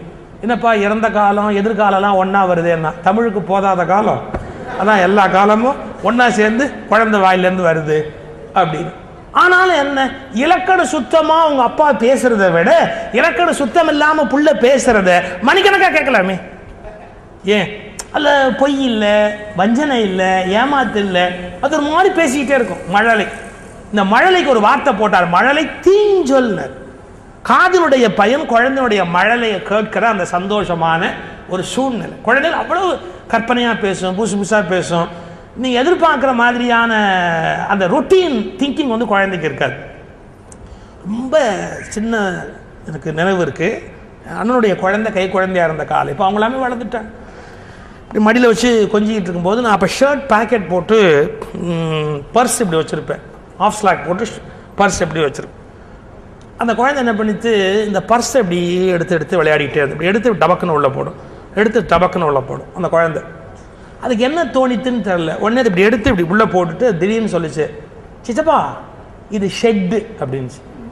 இந்த கார் ஷெட்டுக்குள்ளே காரை கொண்டு விடுவான் பாருங்க, அது மாதிரி அந்த பர்ஸை காராக அதை இமேஜின் பண்ணிக்கிட்டு என் பேக்கெட்டை ஷெட்டுன்னு நினச்சிக்கிட்டு சிச்சப்பா சித்தப்பா கூட வர, சிச்சப்பா இது ஷெட்டு அப்படின்னு இப்படி உள்ள. எனக்கு ஒரே சந்தோஷம், என்ன இமேஜினேஷன். இந்த பேக்கெட்டை போய் அது கார் ஷெட்டுன்னு நினைக்குது, இந்த பர்ஸை காருன்னு நினைக்குது. அடடா இந்த குழந்தை எவ்வளோ கற்பனையாக இருக்குன்னு பட்டுன்னு எங்கள் அண்ணன் சொன்னான். ஓங்கி ஒரு தட்டு அதை ஷர்ட் பேக்கெட்னு சொல்லு, ஷெட்டுன்னு சொல்லாது. நான் அப்படி நிமிர்ந்து கோபமாக பார்த்தேன். அது ஏதோ கற்பனையாக ஒரு மகாகவி மாதிரி பேசுது, அதையும் ஒரு குமாஸ்தாவாக ஆக்குறது. அது எவ்வளோ இமேஜினேஷனோட காரு ஷெட்டுன்னெலாம் எவ்வளோ அழகாக பேசுது. அது ரொம்ப நம்ம ப்ராக்டிக்கலாக நம்ம நாலேஜை உண்டு பண்ணுறோன்னு சொல்லி அதுக்கு நம்ம தேவையில்லாதான் உண்டு பண்ணுறோம். இன்னும் சில ஆச்சரியங்கள் சொல்லட்டுமா, குழந்தைகள் பேசுகிற போது தன்னை வந்து அகங்காரம் இல்லாமல் பேசும். இப்போ உங்கள் குழந்தைக்கு வந்து ரமேஷ்னு பேர்னு வச்சுக்கோங்க, சின்ன குழந்தையா இருக்குன்னு வச்சுக்கோங்க, நீங்கள் எல்லாருக்கும் பிஸ்கெட்டை கொடுக்கும்போது ரமேஷுக்கு அப்படின்னா குழந்தை கேட்கும். அதான் தன்னை பேர் சொல்லி தன்னை அந்நியமாக அவருக்கு அப்படிங்கிற மாதிரி, இவருக்கு அப்படிங்கிற மாதிரி, ரமேஷுக்கு அப்படின்னு கேட்கும். அதாவது தான்கிற அகங்காரம் இல்லாமல் தன்னை அந்நியப்படுத்தி இருக்கிற பருவம் அந்த பருவம். நம்ம நங்குன்னு ஒரு குட்டு குட்டுவோம், எனக்குன்னு சொல்லு பாருங்க. மமக்காரம் இல்லாமல் இருந்த குழந்தைக்கு நம்ம மமக்காரத்தை இன்ட்ரோடியூஸ் பண்றோம். எவ்வளவு தப்பு. மொழியின் பேரால மமக்காரம் இல்லாமல் இருந்த ஒரு குழந்தைக்கு மமக்காரத்தை என்னது, நான் தான் வேற, அகங்காரம் இதெல்லாம் என்னது அப்படிங்கிற ஒரு மமக்காரத்தை நம்ம என்ன பண்றோம், இலக்கணம் அப்படிங்கிற பெயரால இன்ட்ரோடியூஸ் பண்ணிவிடுறோம். அந்த மழலை வந்து தேவ மொழி, உயர்ந்த மொழி, சூதுவாது இல்லாத மொழி. இந்த குழந்தை மழலை தீஞ்சொல் பேசுகிறார். பெற்றவங்களுக்கு ஒரே சந்தோஷம். இந்த நேரத்தில் அந்த குழந்தை ஒரு விளையாட்டு விளையாடுச்சு. என்ன விளையாட்டுன்னா, அங்கே என்ன இருக்கும், காடு தானே, வேடுவர்கள் குடிச்சதானே, புலியை குட்டியெல்லாம் வீட்டில் கொண்டாந்து விட்டுருக்குறான். இப்போ நம்ம வீட்டில் நாய் வளர்ப்போம், நம்மெல்லாம் இருக்கட்டும் அப்படிங்கிறதுக்காக நம்ம வளர்ப்போம். அவங்கெல்லாம் நாயை வளர்ப்பாங்க, அவங்க வந்து புலி இதெல்லாம் கொண்டு கட்டி வச்சிருக்கா, புலிக்குட்டிலாம் கொண்டு வந்து உள்ளே வச்சிருக்கா. ஒரு சின்ன புலிக்குட்டி இப்படி வாயை திறந்து மூடிச்சு. அடிக்கடி புலி வந்து கொட்டாய் விடும், புலி இப்படி வாயை திறந்து அப்படி டக்குன்னு அப்படி மூடிச்சு. அப்படி மூடின உடனே அந்த குழந்தை இப்படி பார்த்துது, அந்த புலி அப்படி பார்த்துக்கிட்டே இருந்தது. சின்ன குழந்தை டப்புக்குன்னு கையை உள்ள விட்டுடுச்சு. இதுக்கு அந்த குழந்தை அந்த புலியோட வாயில கொண்டு போய் விட்டுச்சு. சொல்லிட்டு சொல்லுது, இது குகை. நான் இப்போ சொன்ன பாருங்க ஷெட்டு அப்படின்னு, புதுசாக ஒரு கற்பனை தோணும்னு. அந்த குழந்தைக்கு புலியோட வாயை எப்படி பார்த்தா குகை மாதிரி தோணுச்சான். குகைக்குள்ள போயிட்டு வர மாதிரி பொற்புழை என்ன, இது வந்து குகை அப்படின்னு இப்படி கையை நீட்டுச்சான் குழந்தை. அப்பா பார்த்துட்டார், குழந்தை புலியினுடைய வாயில கொண்டு போய் கைவிடுது அப்படின்னு ஒன்று, இந்த பிள்ளைய அடிக்கணும் அப்படின்னு நினைக்கிறார். இந்த குழந்தை எப்படி அடிக்கிறது, பக்கத்தில் ஒரு புல்லு வளர்ந்துருக்கு, ஒரு உயரமாக ஒரு புல்லு பெருசாக வளர்ந்துருக்கு. அந்த புல் அப்படி எடுத்தார், ஓங்கி இந்த குழந்தைய அடித்தார். ஏன் இந்த குழந்தைய அடிக்க முடியுமா? எத்தனை வருஷம் தவம் இருந்து பெற்ற புள்ள, இனிமேல் பிள்ளையே கிடையாதுன்னு எல்லாரும் சொல்லி அதுக்கப்புறம் வந்து பிறந்திருக்கிற புள்ள, இதை எந்த அப்பாவாவது அடிக்க முடியுமா? அடிக்க மனசு வராது. ஆனால் இந்த குழந்தை ஆபத்தான ஒரு விளையாட்டு விளையாடு. என்ன ஆபத்தான ஒரு விளையாட்டு? ஊழைன்னு போய் வாயை நீட்டுது, அதை கண்டிக்கணும். இந்த சேக்கிழார் எழுதுறாரு, அப்படி போய் அந்த குழந்தை அந்த குகைன்னு வாய் விட்ட உடனே அப்பா குச்சி, இது ஒரு பச்சை புல்லு, அதை எடுத்து அடித்த உடனே குழந்தை ஓ ஓ ஓன்னு அழுவுதான். அம்மா அங்கேருந்து வெடுக்குன்னு வந்து குழந்தைய தூக்கிட்டு போய் முத்தம் கொடுத்து அந்த குழந்தையோட அழுகையை நிறுத்துறா. என்ன புரியுது? அதாவது ஒரு குழந்தை தவறு பண்ணும்போது அடிக்கிறதுக்கு அப்பாவுக்கு மனசு வரல, புல்லால் அடிக்கிறேன். எங்கேயாவது புல்லால் அடிச்சு பிள்ளைக்கு வலிக்குமா? சரி, அதுவே இந்த அம்மாவால் பொறுக்க முடியல. நம்ம இருந்திருந்து தவம் பண்ணி ஒரு பிள்ளையை பெற்றோம், அதை அடிச்சே கொண்டுடுங்கன்றாலும். இருந்திருந்து தவம் பண்ணி ஒரு பிள்ளையை பெற்றா அதை இப்படி அடிக்கிறீங்களே அப்படின்னு அந்த குழந்தை அப்படி வெடுக்குன்னு வாங்கி, இங்கே தான் சேக்கிழார் ஒரு அற்புதமான விளையாட்டு பண்ணார். அந்த குழந்தைய அழாதேன்னு சொல்லலை, அட்வைஸ் பண்ணலை, இறுக்கி அப்படியே ஒரு முத்தம் கொடுத்தாலும். ஏன்? வருதுளி முத்தம் அத்தாய் வாய் முத்தம் கொள்ள மாற்றினர். குழந்தை கண்ணிலேருந்து நீர் முத்து வருது, அந்த நீர் முத்த தாய் தன் வாய் முத்தால மாற்றினாள். ஏன்? நம்ம குழந்தைங்க ரொம்ப வம்பு பண்ணி அழும்போது நீங்கள் அட்வைஸ்லாம் பண்ணுறது வேஸ்ட். அதுக்கு வந்து புத்தி சொல்கிறது இதெல்லாம் வேஸ்ட். என்னன்னா உங்கள் அன்பு எப்படி வெளிப்படணும்னா பை ஜென்டில் டச். அதாவது அதை தொடுகிற முறை இருக்கு பாருங்க, அப்படியே அந்த அழுக அடங்கணும். என்டையராக நம்முடைய அன்பு அப்படியே உள்ளேருந்து புறப்பட்டு ஒரு அலை மாதிரி அப்படி வீசி அந்த குழந்தைய அப்படி இறுக எடுத்து அந்த குழந்தைய அப்படி எடுத்து ஒரு முத்தம் கொடுக்கும்போது என்னன்னா அவ்வளவு துக்கம் துயரம் எல்லாமே 100 வார்த்தை வேஸ்ட் பண்ண வேண்டிய அவசியமே இல்லை, அடுத்த செகண்ட் மாறி போயிடும். ஏன்? எமோஷனலாக அப்செட் ஆகிருக்கிற குழந்தைய நீங்கள் எமோஷனலாக தான் சரி பண்ண முடியுமே ஒழிய ரேஷனலாக பேசி சரி பண்ண முடியாது. பட் நம்ம இன்னைக்கு முழுக்க முழுக்க நம்ம பார்த்தோம்னா நம்ம குழந்தைகள்கிட்ட காலம்புற ரேஷனலாக பேசி பேசி பேசி உயிரை விடுறமே ஒழிய எமோஷனலாக அதை வந்து எப்படி நம்ம கண்ட்ரோலில் கொண்டு வரலாம் அப்படிங்கிறது நமக்கு தெரியல. அந்த குழந்தைய அப்படியே எடுத்து ஒரு அணைச்சாலாம் தாய், இறுகி ஒரு முத்தம் கொடுத்தாலாம், கண்ணீர் முத்தம் நின்று போச்சான். நிறைய பேசுறதால ஒன்றும் பிரயோஜனம் இல்லை. குழந்தை நீ இது கழக்கூடாது, நீ பண்ண தப்பு தான், அப்பா ஒன்று அடிச்சாரு அப்படிங்கலாம் வேஸ்ட். ஒன்றும் அந்த குழந்தைக்கு புரிய போறதே இல்லை. அந்த அன்பின் மூலமாக மட்டுமே அதை மாற்ற முடியும். வருதுளி முத்தம் அத்தாய் வாய் முத்தம் கொள்ள மாற்றி. இப்போ குழந்தை இன்னும் கொஞ்சம் வளர்ந்தா, விளையாட ஆரம்பிச்சான். இவனுக்கு வந்து வில் பிடிக்கிற பருவம். 5 வயசு முடிஞ்ச உடனே நாமெல்லாம் இப்போ பள்ளிக்கூடத்துக்கு அனுப்புற மாதிரி அவங்க வந்து வில் பிடிக்கிறதுக்கு அனுப்புவாங்க. இப்போ நம்ம ரொம்ப அட்வான்ஸ் ஆகிட்டோம். 5 வயசு வரைக்கும் காத்திருக்கிறது, ஒரு 4 வயசுக்கு அனுப்பிச்சு, அப்புறம் 3 வயசுக்கு அனுப்பிச்சு, இப்போலாம் 2.5 வயசுக்கு அனுப்புகிறாங்க. எப்படியும் 1ஆம் கிளாஸா, அதுக்கு முன்னாடி வந்து யூகேஜியா, அதுக்கும் முன்னாடி எல்கேஜியா, அதுக்கும் முன்னாடி ப்ரீகேஜியா. இனிமேல் கர்ப்பத்திலேருந்து ஸ்ட்ரெயிட்டாக ஸ்கூலில் தான் கொண்டு போட போகிறாங்க. வேணால் பாருங்க, டெலிவரி ஆன உடனே ஸ்கூல் வேன் வந்து அப்படியே அந்த குழந்தைய டைன்னு வாங்கிட்டு நேராக கூட்டிகிட்டு போயிடுவாங்க. அம்மா அப்பாக்கெல்லாம் நிம்மதியாக போயிடும். வாழ்க்கை அது. 1ஆம் கிளாஸில் படித்து அறிவாளியானவங்களாம் இல்லையா, அது இன்னும் அட்வான்ஸ் ஆக்கினாங்களாம். அதுக்கு வேணா பேர் யூகேஜி, அப்புறம் எல்கேஜி, அப்புறம் ப்ரீகேஜி. அதான் சொன்னா, நேதாஜி காந்திஜி எல்லாம் காணாமல் போயிட்டாருடா, எல்கேஜி யூகேஜி இந்த ஆட்டம் ஆடுதேடான்னா. நேதாஜி காந்திஜி எல்லாஜியும் காணும் இப்போ. LKG UKG pre-KG. சார், நம்ம ஏஷியன் சில்ட்ரன் யூரோப்பியன் சில்ட்ரனை விட எஜுகேஷனில் நல்லா ஷைன் பண்ணுது, உண்மை. நீங்கள் போய் பார்த்தீங்கன்னா அமெரிக்காவில், யூகேயில், மற்ற பகுதியெல்லாம் நம்ம ஏஷியன் குழந்தைகள் நிறைய ப்ரில்லியண்ட்டாக இருக்கு. மெமரி பவர் ஜாஸ்தி, வீட்டில் பேரண்ட்ஸ் அக்கறை ஜாஸ்தி, பாடத்தை குயிக்காக கிராஸ் பண்ணுது. சின்ன வயசுலேருந்து நிறைய புக்கில் படித்து படித்து படித்து நிறைய விஷயம் இருக்குது. அமெரிக்கன் சில்ட்ரனுக்கெல்லாம் எல்லாம் டெமான்ஸ்ட்ரேஷன் தான், எல்லாம் புரிய வைக்கணும் தான், வெளிப்படையாக. புத்தகத்தெல்லாம் படித்ததுக்கு மண்டையில் ஏற்றிக்காது. ஸோ நம்ம குழந்தைங்க அங்கே போன உடனே ஷைன் பண்ணுது, சக்ஸஸ், எல்லாம் கரெக்டு. ஆனால் ஒன்று என்னன்னா, நம்ம குழந்தைகளுடைய மைண்டு வந்து இப்படி படிக்கிற ஒரே காரணத்தினாலே ஓரளவு சுருங்கி போய் நோய்வாய்ப்படுது தெரியுமா? மகிழ்ச்சி கிடையாது. வாழ்வினுடைய மகிழ்ச்சினா என்ன அப்படின்னு அதை யோசிக்காமலேயே எப்போவுமே ஒரீடா, எப்போவுமே கொஞ்சம் சிடுன்னு இருக்கக்கூடிய தன்மையில் நம்முடைய குழந்தைகளுடைய வாழ்க்கை இந்த ஓவர்லோட், பாடத்தை போட்டு போட்டு போட்டு போட்டு ஓவர்லோட் ஆக்கிடுறோம். நீங்கள் மற்ற எந்த நாட்டிலையுமே 10th ஸ்டாண்டர்ட் வரும்போது என்ன கற்றுக் கொடுக்குறானோ அதை இங்கே வந்து 8th ஸ்டாண்டர்டுக்குள்ளே கற்றுக் கொடுக்கணுங்கிற ஒரு வெறியோட நம்முடைய எஜுகேஷனல் சிஸ்டம் ரொம்ப அட்வான்ஸாக போகுது. உண்மையிலேயே தட் இஸ் நாட் குட். முன்னேற்றத்துக்கு அவசியம்தான், பட் அதுக்காக 2-3 வருஷம் அஹேடாக போகணும்னு எவன் அழுதான்? அப்படி சிலபஸை போட்டு நம்ம லோட் பண்ணி குழந்தைகளுடைய சந்தோஷம் போயிடுச்சு. விளையாட நேரம் கொடுக்கறது இல்லை, அவங்கள வந்து மகிழ்ச்சியாக இருக்க விடுறது இல்லை. ஒரு கார்டனில் போகிறது, பூ பார்க்கறது, ஒரு கோயிலுக்கு போகிறது, ஒரு இசை கேட்கறது, எதுவுமே இல்லாதபடி படிப்புன்னு குழந்தைகளுடைய மகிழ்ச்சியை நமக்கு எடுத்துட்டோம். சின்ன வயசுலேயே அவனை கழவன் ஆக்கிடும். இதெல்லாம் கொஞ்சம் யோசிக்க வேண்டிய விஷயம். இங்கே 5 வயசு, நம்ம இப்போ 2.5 வயசுக்கு அனுப்புகிறோம் பள்ளிக்கூடம். 5 வயசு வில் பிடிக்கிறதுக்கு போகிறான். வேடர்தம் கோமான் நாகன் வென்றிவேல் அருளால் பெற்ற சேடரின் மிக்க செய்கை திண்ணன் வில் பிடிக்கின்றான். வில் பிடிக்கிறது ஒரு பெரிய விழா. ஏன்னா அவங்களுக்கு வில் தானே கல்வி. வில் பிடிக்கின்றான். என்று எல்லாம் சொல்லி ஊருக்கெல்லாம் சொல்லி விட்டு எல்லா புற மக்களும் அங்கே வந்து சேர்ந்துருக்கிறாங்க. ஐவன அடிசில் 5 வகை சாப்பாடு சாதம்லாம் சமைச்சு வெவ்வேறு அமைத்தன.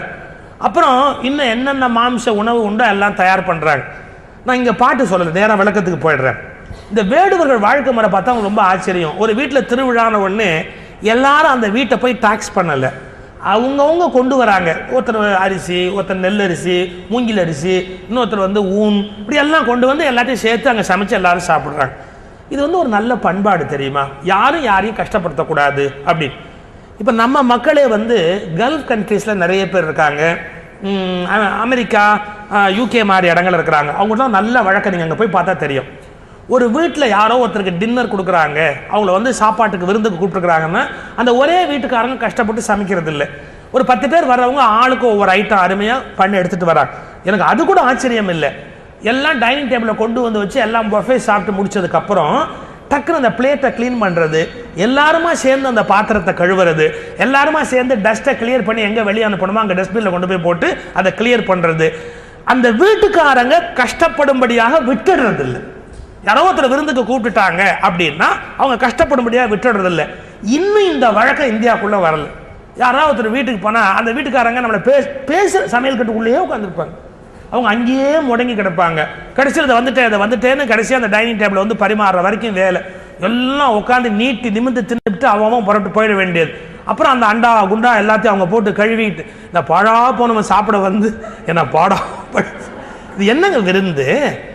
2 விஷயம் தெரியணும். என்னன்னா, நம்மளை யார் கூப்பிட்டுருக்கிறாங்களோ அந்த வீட்டுக்கு போனால் நாம் என்ன உதவலாம்னு யோசிக்கணும்.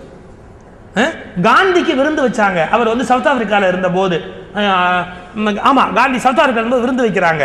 காந்தியை தான் இன்வைட் பண்ணியிருக்காங்க. காந்தி முன்னாடி போயிட்டு காந்தியை தெரியாது. அவர் கிச்சனில் போய் காய்கறி கட் பண்ணார், பாத்திரத்தை கழுவி வச்சார். கொஞ்சம் கழிச்சு கேட்குறான், யார் இந்த ஆளு அப்படின்னு. அப்புறம் அவர்கிட்டயே போய் கேட்டான், நான் தான் காந்தின்னா. ஐயா உனக்கு தான் என் விருந்துன்னா. காந்தி சொன்னார், நான் என்ன சாப்பிடாமையா போறேன்னாரு.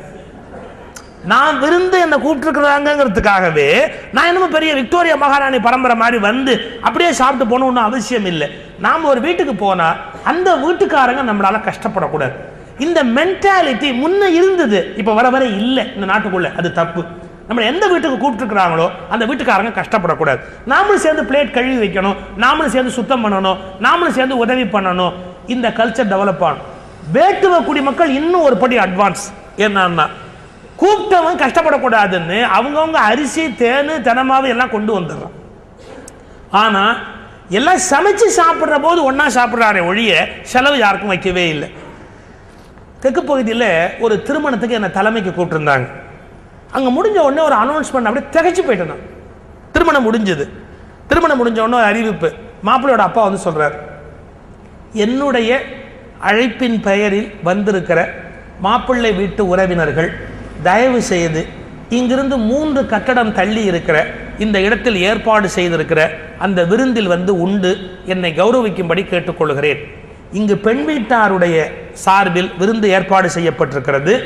ஆகவே என்னுடைய அழைப்பின் பெயரில் வந்திருக்கிற அத்துணை நண்பர்களும் இந்த 3 கட்டடம் தள்ளி இருக்கு, ஒரு ரைஸ் மில் சொன்னார், அங்கே வந்து விருந்து ஏற்றுக்கொள்ளும்படி மிகுந்த பணிவோடு கேட்டுக்கொள்கிறேன். சிரமத்துக்கு மன்னிங்க, இங்கே நீங்கள் கஷ்டப்பட வேண்டாம், அங்கே வாங்க அப்படி. நான் அப்படியே அதிர்ச்சி ஆகிட்டேன். அது நாங்கள் மாப்பிள்ளை வீட்டுக்கு தனியாக சாப்பாடு, பெண் வீட்டுக்கு. சார், நம்ம திருமணம்னு ஒன்று ஏற்பாடு பண்ணுறோம் ஒரு இடத்துல, அதுக்காக பொண்ணு வீட்டுக்காரனை ஒரேடியாக போட்டு கசக்கிறதா? நமக்கு 300 பேர் 1000 பேர் 2000 பேர்னு கூப்பிட வேண்டியிருக்கு. பெண் வீட்டுக்காரங்க திருமணம் ஏற்பாடு பண்ணுறாங்கிறதுக்கு அவன் நல்ல மிளகா அரைச்சிருந்தா என்ன? நாங்கள் ஒரு பழக்கம் வச்சுருக்கோம் சார், எங்கள் சைடில் கூப்பிட்ற அத்தனை பேருக்கு நாங்கள் சாப்பாடு கொடுத்துருவோம், அவங்க சைடில் கூப்பிட்றவங்களும் அவங்க சாப்பாடு கொடுத்துருவாங்க. ஒரு மரியாதைக்காக எங்கள் வீட்டிலேருந்து 2 பேர் அங்கே போய் சாப்பிடுவாங்க, அவங்க வீட்டில் 2 பேர் எங்கள் வீட்டில் சாப்பிடுவாங்க. யாரும் யாரையும் கஷ்டப்படுத்தக்கூடாது. எவ்வளோ நோபல் தாட் அது. இப்போ பல மாப்பிள்ளை வீட்டுக்காரன் கொள்ளைக்காரன் மாதிரியே அலையிறான், ஒரு ஈட்டி கையில் வச்ச கொள்ளைக்காரன் மாதிரி அலையிறான். என்னமோ அந்த வீட்டில் பொண்ணு எடுத்துட்டாங்கிறத நான் 1000 பேரை கூப்பிடுவேன், 1000 பேருக்கு சாப்பாடு போடணும். அட அன்னக்காவடி, உன்னால 1000 பேருக்கு சாப்பாடு போட முடியாதா? உனக்கு வசதி இல்லையா? 1000 பேருக்கு சாப்பாடு அவன் வீட்டு செலவில் சாப்பிட வைக்கணும்னு நினைக்கிறீங்க? எவ்வளவு கீழான எண்ணம் இது. நீங்க நினைக்கலாம் ஒருத்தருக்கு ஒருத்தர் கிடையாது. ஒரு பொண்ணை பெற்றவனை இந்த தமிழ்நாட்டில் வறுத்து எடுத்துடுறானே சார். கல்யாணங்கிற பேர்ல நீங்க மிடில் கிளாஸ் ஃபேமிலி முழுக்க பாருங்க, கல்யாணம் பண்ண உடனே அப்பனுக்கு ஹார்ட் அட்டாக் தான். வட்டி கட்டுறது, கடன் கட்டுறது. அவன் லைஃப் லாங் சேவிங்ஸ் சார். பாவம் 30 வருஷம் ஒரு ஆபீஸ்ல வேலை பார்த்து அவன் சேர்த்த ப்ராவிடன்ட் ஃபண்ட், கிராஜுவிட்டி, மண்ணாங்கட்டி, தெருப்புழுதி எல்லாத்தையும் பொண்ணு கல்யாணத்தில் செலவு பண்ணிட்டு கடைசியில் ரிட்டையர்மெண்ட்டுக்கு அப்புறம் சோத்துக்கு இல்லாமல் உட்காந்துருக்கிற அப்ப எவ்வளவு பேர் தெரியுமா? இதெல்லாம் பையனை பெற்றவங்க யோசிக்கணும். என்ன கெட்டு போச்சு, நாம ஏன் பொண்ணு வீட்டுக்காரன் இப்படி போய் ஒரே அடியா சுரண்டணும்? என்ன நமக்கு வசதி இல்லையா, வாழ்க்கை இல்லையா, நாமளே நம்ம இதை செய்ய முடியாதா? ஷேர் பண்ணிக்கிறோம் சார், நீங்க என்ன செலவு வருதோ நாங்க ஷேர் பண்ணிக்கிறோம். முன்ன மாதிரி மேரேஜ் வந்து இப்ப சிம்பிள் இல்லை. உங்களுக்கு தெரியும், ஒரு சாப்பாடுன்னு சொன்னா கான்ட்ராக்டுக்கு விடும்போது 150 ரூபாய் 200 ரூபாய் ஒரு இலைக்கு அப்படின்னு இன்னைக்கு வந்து கான்ட்ராக்ட்ல சார்ஜ் பண்றாங்க. நீங்க அந்த கல்யாண வீட்டில் போய் பார்த்தீங்கன்னா ஒரு பெரிய அடாவடித்தனம். வரிசையா யாரும் உட்கார மாட்டாங்க. 2 இலை விட்டுட்டு உட்காருவான், அப்புறம் 2 இலை விட்டு அவன் உட்காருவான், அப்புறம் 2 இலை விட்டு அவன் உட்காருவான். அதாவது இவனுக்கு ஒரு சீட்டு, இவன் அந்தஸ்துக்கு ஒரு சீட்டா? ஏன் அடுத்தடுத்து உட்கார்ந்தா என்ன தேஞ்சு போயிடுமா? பக்கத்துல போய் உட்காரக்கூடாதா? அந்த அந்த 150 ரூபாய் இலை அப்படியே அள்ளிட்டு போவான். முடிஞ்ச உடனே நீங்க பாத்தீங்கன்னா அப்படியே அள்ளிட்டு அந்த வெளியேறிவான். ஒரு வெளியில ஒரு தேசத்துல ஒரு பகுதியில் சாப்பாட்டுக்கு காத்திருக்கவங்க எத்தனை பேர் 150 ரூபாய் ஒரு இலைன்னு சொல்லி பரிமாறி அதை அள்ளி கொண்டு போய் குப்பத்தொட்டில போடுறோமே, ஒரு மனித பண்புன்னு வேண்டாமா? நம்ம ஒரு திருமண வீட்டுக்கு போனா நம்மால அந்த வீட்டுக்காரங்களுக்கு எந்த கஷ்டமும் இருக்கக்கூடாது. வரிசையா உட்காருவோம். எவ்வளவு கூடும். இன்னும் சில பேர் இத்தனோண்டு குழந்தைய கூட்டு வந்து அதை ஒரு இலை உட்காந்து வைப்பாங்க. கான்ட்ராக்டருக்கு அது சின்ன குழந்தையா இருந்தானே பெரிய குழந்தையா இருந்தா ஒரு இலைன்னா இலை 150 ரூபா 150 ரூபா காலி அப்படின்பா. நான் வந்து பணத்துக்காக மட்டுமே பேசல, ஒரு பண்பாட்டுக்காக பேசுறேன். ஒரு பண்பாட்டுக்காக பேச. நாம இன்னொருத்தரை டாக்ஸ் பண்ணக்கூடாது. நம்மால ஒருவருக்கு 10 ரூபா கூட செலவு வரக்கூடாது. நம்முடைய செயலால யாரும் கஷ்டப்படக்கூடாது. இந்த ஒரு சின்ன விவேகம் மனுஷனுக்கு வரும் சார். வேடுவர்களுக்கு இருக்கு சார். யாரு விருந்துக்கு கூப்பிட்டானோ அவன் கஷ்டப்படக்கூடாதுன்னு எல்லாரும் ஆளுக்கு கொஞ்சம் நெல்லரிசி கொண்டு வந்து மொத்தமா சமைச்சு மொத்தமா சாப்பிட்டு போறான்னா எஜுகேட்டட் நமக்கு இருக்க வேண்டாமா? கல்ச்சர் சிவிலைஸ்டு சொல்றமே, நமக்கு அது இருக்க வேண்டாமா? இன்னொருவரை கஷ்டப்படுத்தாமல் இருப்பதுதான் உண்மையான கல்ச்சர். இன்னொருத்தரை கஷ்டப்படுத்தினா நமக்கு கல்ச்சர் லேக்கிங்னு அர்த்தம், அது இல்லை அப்படின்னு அர்த்தம். சரி, எல்லாரும் கொண்டு வந்தார்கள், விருந்துண்டார்கள், சாப்பிட்டார்கள், இதெல்லாம் முடிஞ்சது. பிள்ளை படிக்க போனான். படிச்சுட்டான். எப்படி? 16 வயது வரையில இவன் வில்வித்தை கற்றுக்கொண்டு பெரிய மனுஷன் ஆயிட்டான். எப்படி எழுதுகிறார்? வண்ண அற்றை நாள் தொடங்கி அடற்சிலை ஆண்மை முற்ற கற்றனர் என்னை ஆளும் காணவர்க்கு அரிய சிங்கம். செக்குடாருக்கு ரொம்ப சந்தோஷம். என்னை ஆளும் காணவர்க்கு அரிய சிங்கம் கற்றனர். இந்த கல்வியினை நன்கு கற்றார். எப்படி வளர்ந்தாரு? 12 ஆண்டின் செவ்வி எய்தினார். 12ன்னா 8 16 வயசு. இப்ப திண்ணனுக்கு 16 வயசாகி போச்சு. 12 ஆண்டின் செய்தி எய்தினார். எல்லை இல்லா புண்ணியம் தோன்றி மேன்மேல் வளர்வதன் போன்று.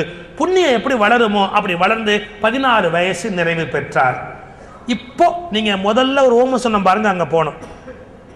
நிலவு உப்புக்கடலில் இருந்து தோன்றியது போலன்னு எழுதினார். இப்போ 16 வயது பெற்று திண்ணன் விளங்குகிறார்னு சொன்னார். என்ன குறிப்பு இருக்குன்னு கவனிச்சிங்களா? நிலவு அமாவாசை தொடங்கி பௌர்ணமி என்ற பூர்ணத்தை எய்துவதற்கு 16 கலை எடுத்துக்கொள்கிறது. இந்த 16வது கலைக்கு பிறகு நிலவு பூரணமாவதற்கு எதுவும் இல்லை, அது முற்றிலும் பூரணத்தன்மை எய்தி விடுகிறது. இந்த நிலவு தாய் வயிற்றில் உப்பு கடலில் பிறந்தது போல் பிறந்த இந்த நிலவு 16 வயது எய்தி விட்டது. இனி இந்த குழந்தை பூர்ணமாவதற்கு எதுவும் இல்லை.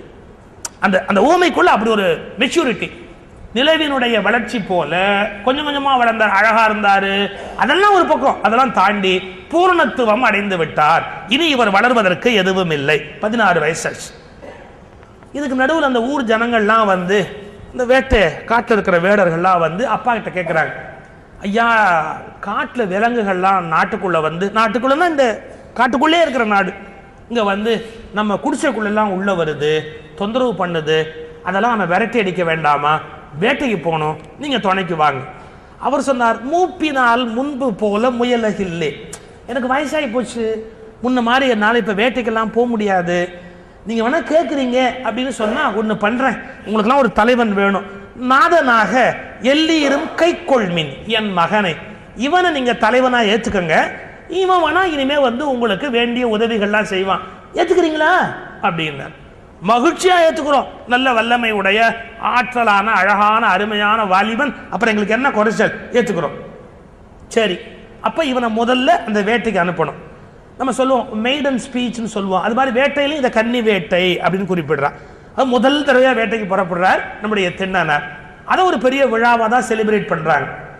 அதற்கு முன்பு என்ன பண்ணாங்க, தேவராட்டினா தெய்வம் வந்து ஆடுகிறவள், அவளை கூட்டிட்டு வந்து அவருடைய அருள் ஆசி இந்த குழந்தைக்கு கிடைக்கும்படியா பண்ணி அவ ரொம்ப பாராட்டுறா. இந்த குழந்தை ரொம்ப அப்படிப்பட்ட குழந்தை, எப்படிப்பட்ட குழந்தை அப்படிலாம் சொல்லி வாழ்த்துறா. அந்த ஆசியெல்லாம் வாங்கி இந்த குழந்தைய அனுப்புகிறார்கள் வேட்டைக்கு. அப்படி அனுப்புகிற போது அப்பா சொல்றாரு இந்த மகன் கிட்ட, பாரு, நிறைய மாச கர்ப்பிணியா இருக்கிற விலங்குகளை வேட்டையாடக்கூடாது, அதுங்களெல்லாம் கொல்லக்கூடாது, எந்த மாதிரி விலங்க கொல்லலாம், எந்த மாதிரி விலங்க கொல்லக்கூடாதுங்கிற இலக்கணம் எல்லாம் சொல்லி நீ அப்படி வேட்டைக்கு போ அப்படின்னு சொல்லி அனுப்புறார். இந்த பையன் வந்து முன்னாடி நிற்கிறான் திண்ணன். அவங்க அப்பாவுக்கு எப்படி இருக்குன்னு எழுதுறாரு பாருங்க சேக்கிழார். சிந்தை பரம் கொல நின்ற திண்ணனாருக்கு, மன்னிக்கணும், திண்ணனாருக்கு எப்படி இருக்குன்னு, சிந்தை பரம் கொல நின்ற திண்ணனாருக்கு. சிந்தை பரம் கொலனா ரெண்டு அர்த்தம்.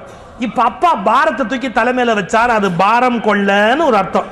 இன்னொன்னு, இந்த சிந்தை பரம்பொருளால் கொல்லப்பட போகிறது, சிந்தை பரம் கொள்ள நின்ற திண்ணனார். இவர் போன சிவபெருமான்ட்ட ஐக்கியமாக போறார் இவர்.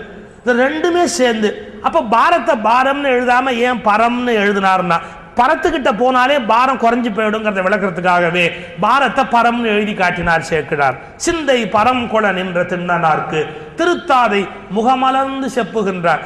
அப்ப யாரு ஆட்சியை ஒப்படைக்கிறான் பிள்ளைகிட்ட, சிரிச்சுக்கிட்டே ஒப்படைக்கிறான். யாராவது தன்னுடைய அருமையான நிர்வாகத்தை அடுத்தவங்க ஒப்படைக்கும் போது சந்தோஷமா ஒப்படைச்சிருக்கிறாங்க வருத்தத்தோட. இந்த அப்பா அப்படி இல்லை, திருத்தாதை முகமலர்ந்து செப்புகின்றார். சொல்லி கொடுக்க வேண்டியது எல்லாத்தையும் கொடுத்து நீ புறப்பட்டு போ வேட்டைக்கு அப்படின்னு அனுப்புறான். இந்த வேட்டைக்கு போகிற போது அவங்க எப்படி எப்படி புறப்படுறாங்கன்னு எழுதுறார் சேக்கிழார். நிறைய நாய்களை அழைத்து கொண்டார். இந்த நாய்களை எல்லாம் கூட்டிட்டு வேட்டைக்கு போறாங்க. இந்த இடத்துல எனக்கு ஒரு ஆச்சரியமான அனுபவம்.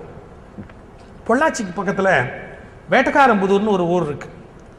அங்கேருந்து மலைக்கு வேட்டைக்கெல்லாம் போவாங்க. இந்த மேற்கு தொடர்ச்சி மலையினுடைய அடிபாகத்தில் நிறைய காட்டு பன்றியெல்லாம் வரும். அது வந்து இந்த பூமியில் போட்டிருக்கிற கிழங்கு இருக்கு இல்லையா, கிழங்கை வந்து மூக்கால் அப்படி எடுத்து கிழங்கை நல்லா தின்னுட்டு போயிடும். எந்த பயிரும் போடக்கூடாது, அந்த மலை அடிவாரத்தில் காட்டு பன்றி. இதுக்காக அந்த வேட்டக்காரம்புதூர் அங்கெல்லாம் என்ன பண்ணுவாங்க, ஜீப் வச்சுருப்பாங்க. ஜீப்பில் வந்து வேட்டைக்கு போவாங்க. நிறைய நாய், ஒவ்வொருத்தர் வீட்லேயும் நாய் வளர்ப்பாங்க. இவங்க வேட்டைக்கு போகும்போது மட்டும் ஒரு நாய் வச்சு கட்டுப்படி ஆகாது. மாமா வீட்டில், மச்சான் வீட்டில், பெரியப்பா வீட்டிலலாம் இருக்கிற நாயெல்லாம் மொத்தமாக அள்ளி போட்டு போவாங்க. அந்த நாய்கள் ஒரு 7-8 ஜீப்பில் ஏறிக்கும். இவங்க இங்கேருந்து வேட்டைக்கு போவாங்க. இந்த நிறைய நாய்களை அழைத்து கொண்டு வேட்டைக்கு போவார்கள் என்பதை சேக்கிழார் எப்படி கவனிச்சார், எங்க கவனிச்சார்னு தெரியல. அவர் எழுதுறார், நிறைய நாய்களை கூட்டிட்டு போனாங்களாம். வந்தொடர்ப்பு நித்த பாசம் வன்கை மல்லர் கொள்ளவே வென்றி மங்கை வேடர் வில்லின் மீது மேவு பாதமுன் சென்று மீளு மாறு போல்வ செய்ய நாவின் வாயவாய் ஒன்றொடொன்று நேர்படாமல் ஓடும் நாய்கள் மாடலாம். நிறைய நாய். எனக்கு அங்கே ரொம்ப ஆச்சரியமான அனுபவம். ஒவ்வொரு வீட்டுக்கு போனாலும் ஆள் உயரத்துக்கு நிற்கிது. சில நாய் நம்ம போனால் எந்திரிச்சு நின்று வரவேற்குது. ஒரு மரியாதை தான். இவ்வளோ பெரிய சொற்பொழிவாளர் வந்திருக்கிறாரு, நம்ம படுத்துக்கிட்டுலாம் வரவேற்கப்படாருன்னு எந்திரிச்சு நின்று வரவேற்கு. அதில் அவர் சொல்றார், அது ஒன்றும் பண்ணாதுங்கிறார். அதை பார்த்தாலே நமக்கு கூடலை. அது போய் பிடிக்கிறதே ஒரு அழகு சார். நாங்கள் அங்கே கேட்டேன் எப்படி போய் அப்படி.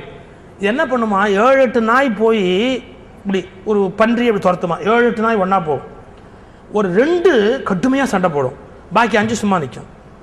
இந்த 2 சண்டை போட்டு இது 2 வாடுது பாருங்க, அப்போ அடுத்த 2 இறங்கணும்.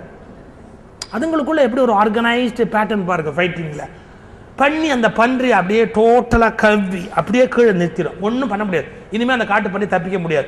முதல்ல ஒரு சண்டை போட்டு சோர்ந்து போச்சு, அப்புறம் ஒரு 2-3 சுற்றிக்கிச்சு, இதை தவிர இன்னும் 2-3 நிற்கிது. நீ அதுக்கப்புறமா நாங்கள் ரெடி அப்படின்னு என்ன பண்ண முடியும்? அப்படியே கவ்வி அந்த பன்றியை படுக்க வச்சிடும். அது உயிரோடு தான் இருக்கும், ஆனால் ஒன்றும் பண்ண முடியாது, படுத்துடும். அதுக்கப்புறம் தான் நம்ம வீரர் போவார். அது வேட்டையாட போயிருக்காரு பாருங்க, மாவீரன். இவன் அதுக்கப்புறம் போய் அதுக்கு மேலே ஏறி நின்று ஃபோட்டோக்கு போஸ்ட் கொடுத்துக்க வேண்டியது தான். இது பாதி ஒர்க்கை நாய் முடிச்சிடும். நாய் இல்லாமல் இவங்க வேட்டைக்கு போகவே முடியாது. இதை அப்சர்வ் பண்ணி சேக்கிழார் எழுதுறார், இந்த நாய்களை கூட்டிகிட்டு போகிறாங்க அப்படி. இந்த நாய்கள் எப்படி போகும்னா, அதில் தான் ஒரு வார்த்தை தூக்கி சாப்பிட்டேன். என்ன, நாய் மட்டும் ஸ்ட்ரெயிட்டாக மந்தையாகவே போகாது தெரியுமா உங்களுக்கு? ஆடு மந்தையாக போகும், மாடு மந்தையாக போகும், நாய் மந்தையாகவே போகாது. நீங்கள் வேணால் ஒரு 4 நாய் 5 நாய் ஒன்றா இருக்கிறத பாருங்கள். ஜிக்ஸாக்னு சொல்லுவோம் பார்த்தீங்களா? ஒன்று முன்னாடி போனால் ஒரு பின்னாடி வரும், பின்னாடி போனால் முன்னாடி வரும். வீட்டிலே நாய் வளர்த்தவங்களுக்கு தெரியுமா? நீங்கள் நடந்து போனால் காலுக்கு குறுக்க வரும், இப்படி போட்டு இப்படி போவோம், இப்படி புறப்பட்டு இப்படி போவோம். அது இப்படி ஸ்ட்ரைட்டாக போகவே போவார். நாம் எங்கே போகிறோமோ அதுக்கு முன்னாடி போகணும்னு நினைக்கும். ஆனால் முன்னாடி முழுசாக போவாது, டபக்கு நின்று பின்னாடி வரும். அதுக்கு என்னமோ அப்படி ஒரு குணம். அதுக்கு தான் நாய்க்கோணம்னு பேர் வச்சானா என்னமோ தெரியல. முன்னையும் போவாது, பின்னையும் போவாது, காலு குறுக்க வரும். நம்மளை பாடாப்படுத்தும் அது. அது வேற ஒரு குறிப்பிட்ட வயசுக்கு மேலே அது. ஏன்னா அவங்க முன்னையும் போக முடியாது, பின்னையும் போக முடியாது, மற்றவங்களையும் பாடாப்படுத்துகிற வயசு கரெக்டாக அப்போ வந்துடுது. அதான் ஒரு சிக்கல்.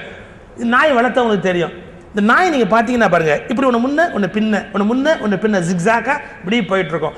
இதை பாட்டில் எழுதுறாரு சார், ஒன்றோடொன்று நேர்படாமல் ஓடும் நாய்கள்னு. நேராகவே போல, வரிசையிலேயே போல அப்படிங்கிறார். Very good observation. ஒரு சக்சஸ்ஃபுல் பாய்ட் அல்லது சக்சஸ்ஃபுல் கலைஞன் யாரா அப்சர்வேஷன் நல்லா இருக்கிறவன் தான் ஒரு சிறந்த கலைஞனாவோ கவிஞனாவோ இருக்க முடியும். இவர் எவ்வளவு பெரிய அப்சர்வேஷன் பாருங்க. நாய்கள் வரிசையாக ஒருபோதும் போகா, அவை குறுக்கம் நெடுக்கமாகத்தான் போகிற இயல். நீங்க கூட வாட்ச் பண்ணி பாருங்க, தெருவில் 5 நாய் வந்தா வரிசையா வரவே வர, ஒன்று முன்ன வரும், ஒன்று பின்ன வரும், முன்ன வரும், பின்ன வரும். இதுதான் அவருடைய இயல். அதை பாட்டில் எழுதுறார். ஒன்றோடொன்று நேர்படாமல் ஓடும் நாய்கள் மாடலாம். போர்வலை சிலை தொடிப்புறத்திலே விளைப்ப சார்வலை தொடக்க அறுக்க ஏகும் ஐய தம்மூளே கார்வலை படுத்த குன்று காணமா வளைக்க நீள் வார்வலை திறன் சுமந்து வந்த வெப்பர் முந்தினார். இவங்க நடந்து போகும்போது எப்படி இருக்கும் அந்த வேட்டைக்கு போறவங்க வேட்டைக்காரங்கள்லாம், அந்த சவுண்டு பாட்டில் வராப்புல எழுதுறார். போர்வலை சிலை தொடிப்புறத்திலே விளைப்பவ சார்வலை தொடக்க அறுக்க ஏகும் ஐய தம்மூளே. இந்த மார்ச் வாஸ்ட் டியூன் என்னவோ அதுல இப்போ அது மாதிரி நடந்து போறாங்க. எல்லாம் காட்டுக்குள்ள போயாச்சு. காட்டில் வந்து வேட்டையாடுவது எப்படி, அதுக்கு ஒரு மரபு இருக்கு, ஒரு முறை இருக்கு. காட்டில் 2 எல்லையில பெரிய வலை கட்டிடுறது. இந்த பக்கம் ஒரு பெரிய வலை, அந்த பக்கம் ஒரு பெரிய வலை கட்ட வேண்டியது. வலையை கட்டிட்டு பெரிய சத்தத்தை உண்டு பண்ணுவாங்க வேடுவர்கள். டம டம டமன்னு அடிக்கிறது, வாயால் ஒலி எழுப்புறது, இந்த மாதிரிலாம் நிறைய சத்தத்தை எழுப்பின உடனே இந்த விலங்கெல்லாம் பயந்துக்கிட்டு ஓட ஆரம்பிக்கும். அங்கேயும் இங்கேயுமா ஓட ஆரம்பிக்கும். இப்போ அந்த பக்கம் தப்பிச்சு ஓட முடியாதுன்னா வலை இருக்கு, ரொம்ப தூரம் ஓட முடியாது. அதால இந்த பக்கமும் வலை இருக்கு, தப்பிச்சதால ஓட முடியாது. 2 இலையில கட்டிட்டாங்க, வலையை கட்டிட்டாங்க. உள்ளுக்குள்ள இங்கேயும் ஓடும் பாருங்க. அப்படியே வரிசையா அந்த வில்ல வளைச்சு அம்பு விட்டு ஒவ்வொன்றா கொண்டுகிட்டு இருப்பாங்க. கொல்ல வேண்டியது எல்லாத்தையும் அப்படியே கொல்லுவாங்க. இவங்க போடுற சத்தம் அப்படி இருக்கும். போடுற சத்தத்தில் பயந்து போய் விலங்கெல்லாம் வெளியில ஓடி வரும். நீங்க இதெல்லாம் தெரிஞ்சுக்கணும்னா ஏதாவது ஒரு காலேஜுக்கு போனீங்கன்னா பார்க்கலாம். அங்க பசங்க சில சவுண்டெல்லாம் கொடுப்பான் பாருங்க, இதே மாதிரி தான் இருக்கும். ஆனால் ஒரே ஒரு வித்தியாசம், அங்கெல்லாம் சவுண்டு கொடுத்தா விலங்கு ஓடும், இங்கே அதுவே கொடுக்குற மாதிரி இருக்கும். அதான் வித்தியாசம்.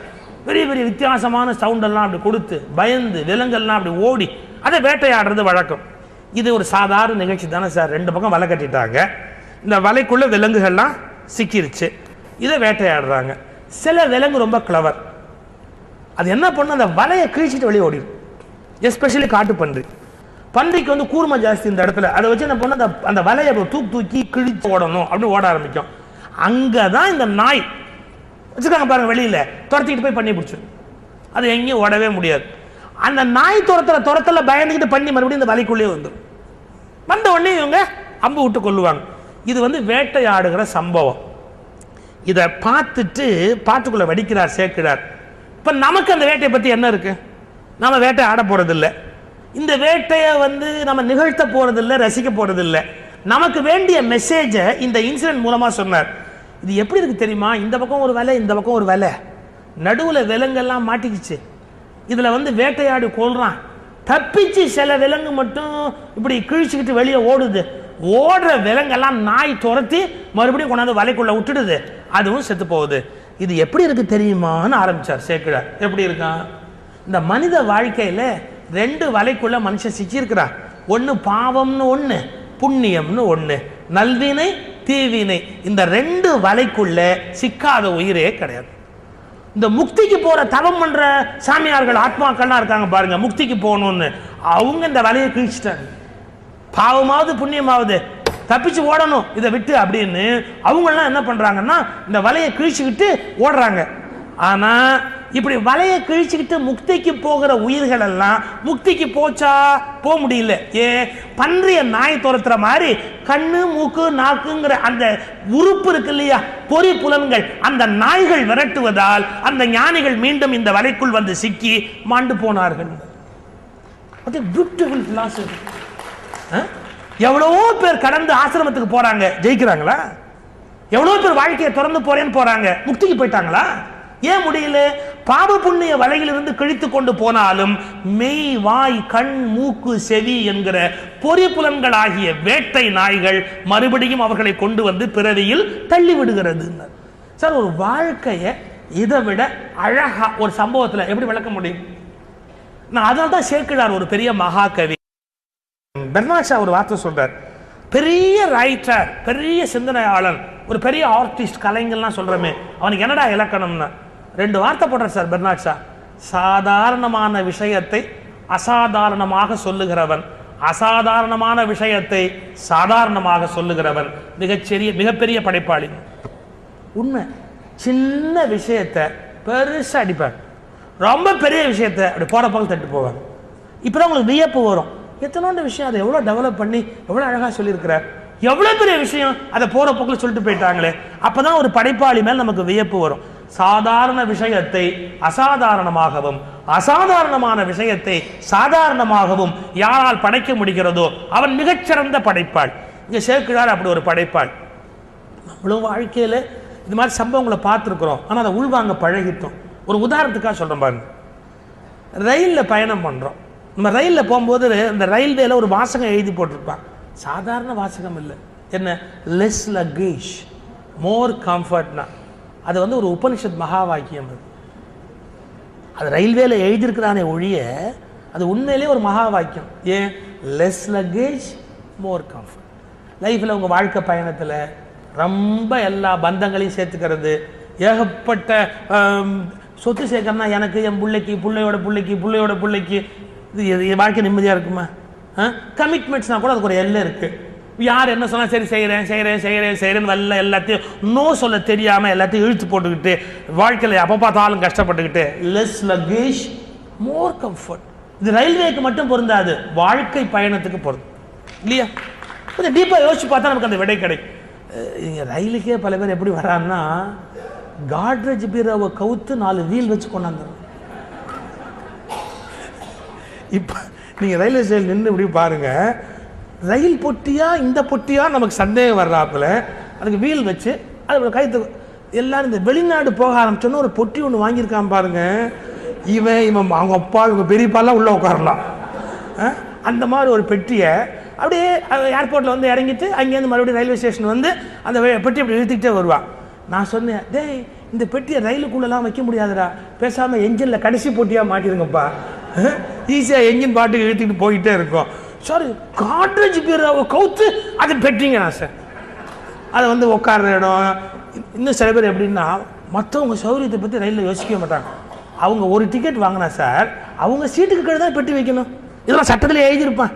இப்போ நீ 29ன்னு பர்த் நம்பர் வாங்கியிருக்க, இந்த 29ன்னு ஒரு நம்பர் போட்டால் அதுக்கு கீழே தான் நீ வைக்கிறத. நீ 29 நம்பர் வாங்கிட்டு 28, 27, 26, 25 இங்கே பொட்டியை வை, இங்கே பொட்டியை வை, இங்கே பொட்டியை வைன்னு 7-8 பொட்டியை வச்சா மற்றவெல்லாம் பொட்டியை நான் தலைமையிலே வைக்கிறது. அதாவது விமர்சனம் பண்ணுறேன்னு நினைக்காதீங்க, ஒரு லெவல் இருக்கு. நம்ம வெளியூர் போகிறதா இருந்தால் என்ன கொண்டு போகலாம், அம்மி, ஆட்டுக்கல் அத்தனையும் தூக்கிட்டு போடுவோம் போல இருக்கு நம்ம. அவ்வளோ இப்படி ஒரு பை, அப்படி ஒரு பை, இப்படி ஒரு பை. அன்றைக்கி ஒரு ரயில் நான் மாட்டிக்கிட்டேன். ஒருத்தர் நான் பாட கொஞ்சம் தள்ளி உட்காருங்க, அங்கே உட்காந்து கொஞ்சம் காலத்துக்கு மேலே வச்சுங்க அப்படி. சரி, காலை மடித்து உட்காந்துக்கப்புறம் இந்த சீட்டில் போய் உட்காருங்க. ஏன்? அவர் எல்லாத்துக்கையும் பொட்டி வச்சிருக்கார். அவர் என்னதான் எடுப்பாரோ தெரியல, திறக்கிறாரு மூடுறாரு, சிப்பை திறக்கிறாரு மூடுறாரு, பொட்டியை திறக்கிறாரு மூடுறாரு. அதாவது ராத்திரி 12 மணி வரைக்கும் எவ்வளையும் தொங்க விட சார். 10 மணிக்கு ரயிலில் போய் படுக்கலான்னு பார்த்தா 12 மணி வரைக்கும் அப்புறம் பட்டில் எழுதி வச்சிருக்கிறார். அங்கே படுத்தவனை தட்டி எழுப்பி என் கண்ணாடி அங்கே வச்சிருக்கேன் எடுங்க அப்படிங்கிறார். நம்ம யாரை எவ்வளோ தொந்தரவு பண்ணலாம், ஒரு ரயிலுக்கு போகும்போது எவ்வளோ லக்கேஜ் கொண்டு போகலாம், ஒரு எல்லாம் வேண்டாம். வாழ்க்கை பயணமும் சரி, ரயில் பயணமும் சரி, லெஸ் லக்கேஜ் மோர் கம்ஃபர்ட். சரி, இது ஒன்று. நீங்கள் பழைய பெரியவங்களாம் சொல்லியிருப்பாங்க, நீங்கள் கேட்டிருப்பீங்க. எவ்வளோ பெரிய ஃபிலாசபியை எவ்வளோ சின்ன விஷயத்தில் வச்சுருக்காங்க பாருங்கள். குழந்தைய தொட்டிலில் போட்டு அம்மா தாலாட்டு பாடும்போது ஒரு வார்த்தை சொல்லுவாள், ஆராரோ ஆரிராரோ ஆராரோ ஆரிராரோ. இதான் தாலாட்டுக்கு கரெக்ட் ஒலி. அது ஏன்னு சொல்கிறான். ஒரு பையன் பேசிட்டு இருக்கான் தாலாட்டில். அதாவது வல்லின எழுத்து வரக்கூடாது, தாலாட்டு பாட்டில் வல்லின எழுத்து வரக்கூடாது. ஏன்னா வல்லின வந்துன்னு வச்சுக்கோங்க, குழந்தை பயந்துடும் அப்படின்னு எல்லாம் வல்லினமாக போட்டா. சில பேர் தாலாட்டு பாட்டின குழந்தை சொல்லும், அம்மா நான் இப்போ என்ன பண்ணணுங்கிறேன், தூங்கணுமா, தூங்கிக்கிறேன், தயவுசெய்து நீயும் கஷ்டப்படாத, என்னை கஷ்டப்படுத்தாது அப்படின்னு சொல்ல அம்மா பாடினா குழந்தைய சொல்லணும். வல்லின எழுத்தா போட்டு தாலாட்டு பாடினா குழந்தை பயந்துடும். இப்போ நீங்கள் ஒன்றே யோசிப்பீங்க, தமிழில் மெல்லினம்னு ஒன்று இருக்குங்க, எங்கன்னா நமன மெல்லினம், மெல்லினத்தில் தாலாட்டு பாடக்கூடாதான். ஏன் மெல்லினத்தில் தாலாட்டு பாடக்கூடாது? மெல்லினத்தில் எங்க நம்ம மூக்க பிடிச்சி பாடினா இவன் சத்தத்தை விட குழந்தையோட சத்தம் ஜாஸ்தியாக இருக்கும், அது அழுதுகிட்டு இருக்குமா. சார் எப்படி யோசிக்கிறாங்க பாருங்க. ராராரோ ரீரீரோ ராரா ரீரி இதான தாலாட்டில் யூஸ் பண்ற வேர்டு. அந்த ரா இடையினரா, இந்த இடையினரா ஏன் போட்டான்னா அது வல்லினத்தளவுக்கு குழந்தைய பயமுறுத்தாது, மெல்லினத்தளவு குழந்தைக்கு அடங்கி போகாது, குழந்தைய தூங்க வைக்கும்னு தான் இடையினரா போட்டு ராராரோ ராரிராரோ நானா ஆராரோ ஆரிராரோ. இந்த ஆராரோ ஆரிராவுக்கு ஒருத்தர் ஆராய்ச்சி பண்ணா சார். குழந்தைய பார்த்து அம்மா சொல்றாளா, இந்தியன் பிலாசபி டீச் பண்ணிட்டாலும் குழந்தைகிட்ட. என்ன தொட்டில குழந்தை இருக்குது, இப்படி தாளாட்டும் போதே அம்மா சொன்னாலாம் ஆறாரோ. ஏன் போன ஜென்மத்தில் நீ யாரோ நான் யாரோ, ஆனா இப்ப ரெண்டு பேரும் ஒன்னாயிட்டம் பாரு, ஆறாரோ. அடுத்த வார்த்தை ஆரிராரோ நாளாம். ஏ இவன் வந்து பிறக்கணும்னா எவனோ ஒருத்தன் இல்லாம போயிருக்கணும், ஆறு இராரோ ஆறாரோ. இதை விட ஹையஸ்ட் பிலாசபி குழந்தைக்கு சொன்னாலாம், வாழ்க்கை நிலையில் ஒன்று நல்ல தெரிஞ்சுக்கோ, ஆறாரோ ஆர் இராரோ, யாருக்கு முன்னால யாரு போவோம்லாம் தெரியாது, பி ப்ரிப்பேர்ட். ஆர் இராரோ இப்படி ஒரு அர்த்தம் இருக்கான்னு கேட்காதீங்க, அப்படி ஒரு அர்த்தத்தை சிந்திச்சா பாருங்க ஒரு ஆளு. தாலாட்டில் ஆறாரோன்னு சொல்றதுக்குள்ள இத்தனை விஷயம் இருக்குதுன்னா. இந்த பழைய காலத்தில் சொர குடுக்க வச்சு மீட்டிக்கிட்டே வருவாங்க, நம்ம தெருவிலலாம் வந்து அப்போல்லாம் வந்து பாடிக்கிட்டே வருவாங்க. கோடங்கிம்பா, கோடங்கின்னு சொர குடுக்க வச்சு இப்படி மீட்டிக்கிட்டே வருவாங்க. தானா நானா தானா தானா தானா இப்படி இந்த மியூசிக்கல் தன்னகரம் அதை சொல்லிக்கிட்டே வருவாங்க. அவங்க ஒரு பாட்டு பாடுவாங்க, தானானது தானானது தானானது தானா, தனதானது தனதானது தனதானது தானா. தானா தனனான்னு அர்த்தம் இல்லை, அவன் என்ன கேட்குறான்னா தானானது தானானது தானானது தானா. நீ உன்னை பற்றி என்ன நினச்சிக்கிட்டு இருக்கிறியோ அதுதானா. இப்போ என்ன நான் சுகி சிவம் நினைக்கிறேன், ஆமை சுகி சிவம். எனக்கு சுகி சிவன் பேர் வைக்காம ஜோசப்னு பேர் வச்சிருந்தா நான் ஜோசப். எனக்கு அல்லா பிச்சைன்னு பேர் வச்சிருந்தா நான் அல்லா பிச்சை. ஸோ என் பேர் நத்திங். சுகி சிவம் பேர் வச்சுட்டதால எனக்கு சுகி சிவம் சொல்லிக்கிட்டு இருக்கிறாங்க. ஏன்னா வேற ஏதாவது ஒரு பேர் வச்சிருந்தா பேர் நான் அல்ல. இப்போ உடம்பு நானா, உடம்பு நான் இல்லை. ஏன் இல்லை, அது எப்போ இல்லைங்கிறது அப்புறம் தெரியும். உடம்பு நாம இல்லைங்கிறது ஒரு ஸ்டேஜில் தெரியும். அப்போ எது அந்த கேள்வி எழுப்புனானா, தானானது தானானது தானானது தானா. நீ உன்னை எதெல்லாம் தான் தான் நினைக்கிறியோ, பேரு உடம்பு சொத்து இதெல்லாம் தானானது தானானது தானானது தானா. அடுத்தது தனதானது தனதானது தனதானது தானான. நீ எதெல்லாம் ஒண்ணுது ஒண்ணுதுன்னு சொல்றியோ அதெல்லாம் ஒண்ணு தானே. ஏன் உனக்கு முன்னாடி எவங்கிட்டே இருந்தது, இப்போ உங்ககிட்ட இருக்கு, அப்புறம் எவங்கிட்டே போகுது. கீதாச்சாரத்தில் ஒரு வார்த்தை வரும், என்ன எது உன்னுடைய எது கொண்டு போக போகிறாய் அப்படின்னு. தனதானது தனதானது தனதானது தானான்னா ஒரு மியூசிக்கை விளக்குறதுக்காக பயன்படுத்துற தன்னகரம், ஒரு பல்லவி, இதுக்குள்ளெல்லாம் பெரிய பிலாசபி இருக்குது அப்படின்னு இந்த நாட்டு. இப்ப சேக்கிழார் எவ்வளவு பெரிய பிலாசபி. ரெண்டு வலை, வலைக்குள்ள ஒரு உயிர் தப்பிச்சு ஓடுது, அதை நாய் கப்பிக்கொண்டு திரும்ப ஓடுது. தவத்தில் போய் இரு வினை வலைகளை அறுத்தவர்கள் மோட்சத்துக்கு போக முடியாதபடி பொறிபுலன்களாகிய வேட்டை நாய்கள் அவர்களை கவ்விக்கொண்டு வந்து மறுபடியும் பிறவியில் தள்ளி விடுகின்றனர். புரிஞ்சுதா? இந்த வேட்டை நடந்துகிட்டே இருக்கும்போது கடைசியா ஒரே ஒரு காட்டு பன்றி, அந்த காட்டு பண்ணி வலையை கிழிச்சிருச்சு. கிழிச்சிட்டு வெளியே ஓடுது. இதுவும் சிம்பாலிக்கான வெளிப்பாடு. ஒரே ஒரு காட்டு பன்றி இப்ப வலையை கிழிக்குது. யாரு? இந்த திண்ணன். இவன் வினை வலையை கிழிக்க போறான். ஒரு காட்டு பண்ணி, ஏன் காட்டுல வாழ்கிற வேடம் தானே. அந்த வலையை கிழிச்சிட்டு ஒரு பண்ணி ஓடிச்சு. இவன் கூட ரெண்டு பேர், நாணன் நாணன் காடன், ரெண்டு பேர் கூட வருகிறார்கள். இந்த ரெண்டு பேரும் கூட வர்றவங்க அந்த பன்றியை துரத்தி கொண்டு பின்னால ஓடி வருகிறார்கள். போய் அந்த பன்றி ஒரு தொலைவில் போன உடனே ரெண்டு பேரும் போய் அந்த பன்றி ஒரு அமுக்கி பிடிச்சிட்டான்.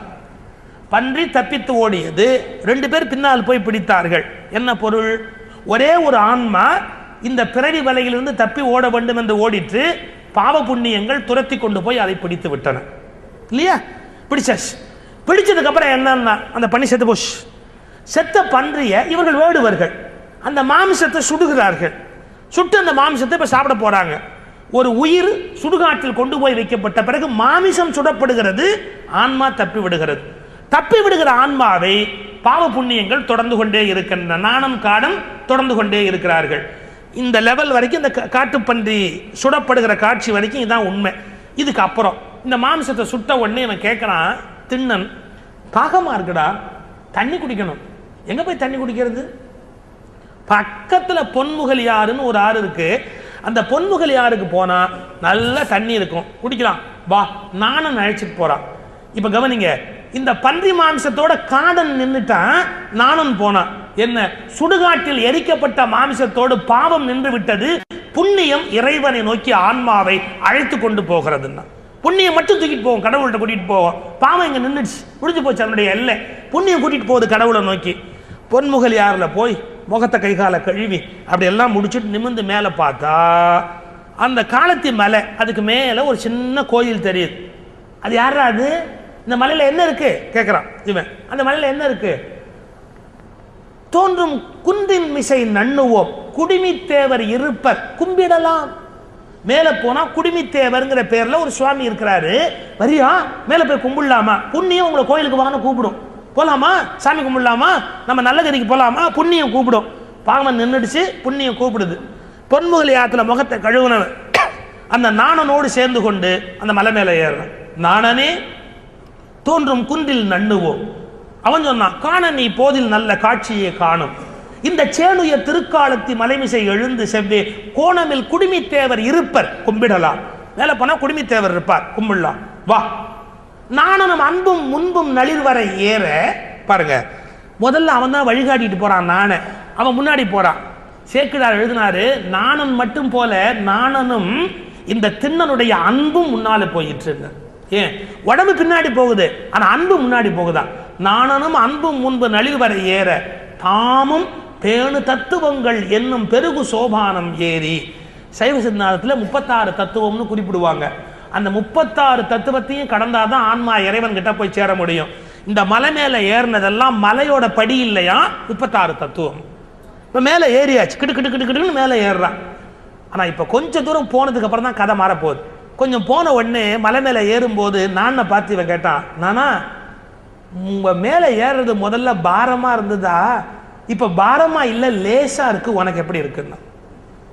ஏன், நீங்க அந்த ஞான பயணத்துக்கு போகும்போது ஆரம்பத்துல கஷ்டமா இருக்கும், ஆனா ஞான பயணத்துல ஆன்மா பால் தூரம் கடந்ததுக்கு அப்புறம் பக்குவப்பட்ட ஆன்மாவுக்கு அது ரொம்ப சுலபமா இருக்கும், சந்தோஷமா இருக்கும். மற்ற ஆன்மாக்களுக்கு அந்த ஞான பயணம் கஷ்டமா இருக்கும். இப்ப ஆரம்பத்துல ஈஸியா இருக்கும், அப்புறம் போக போக கஷ்டமா இருக்கும். ஞானிகளுக்கு ஆரம்பத்துல கஷ்டமா இருக்கும், போக போக ஈஸியா இருக்கும். வித்தியாசம். நானும் சொன்னேன், அதெல்லாம் இல்லை, மேலே ஏற ஏறதான் எனக்கு கஷ்டமா இருக்குதுன்னா. இப்ப எப்படின்னா, நானும் பைபாஸ் பண்ணி இவன் போயிட்டான். என்ன குறிப்பு? ஒரு எல்லை வரைக்கும் தான் புண்ணியம் உங்களை கூட்டிட்டு போகும், அப்புறம் பாவத்தையும் விட்டுட வேண்டியதுதான், புண்ணியத்தையும் விட்டுட வேண்டியதுதான். ரெண்டையும் விட்டுட்டு தான் ஆன்மா இறைவன்கிட்ட போக முடியும். இப்ப நானும் இவன் பின்னாடி வர முடியல, தாண்டி மேல போயிட்டான்.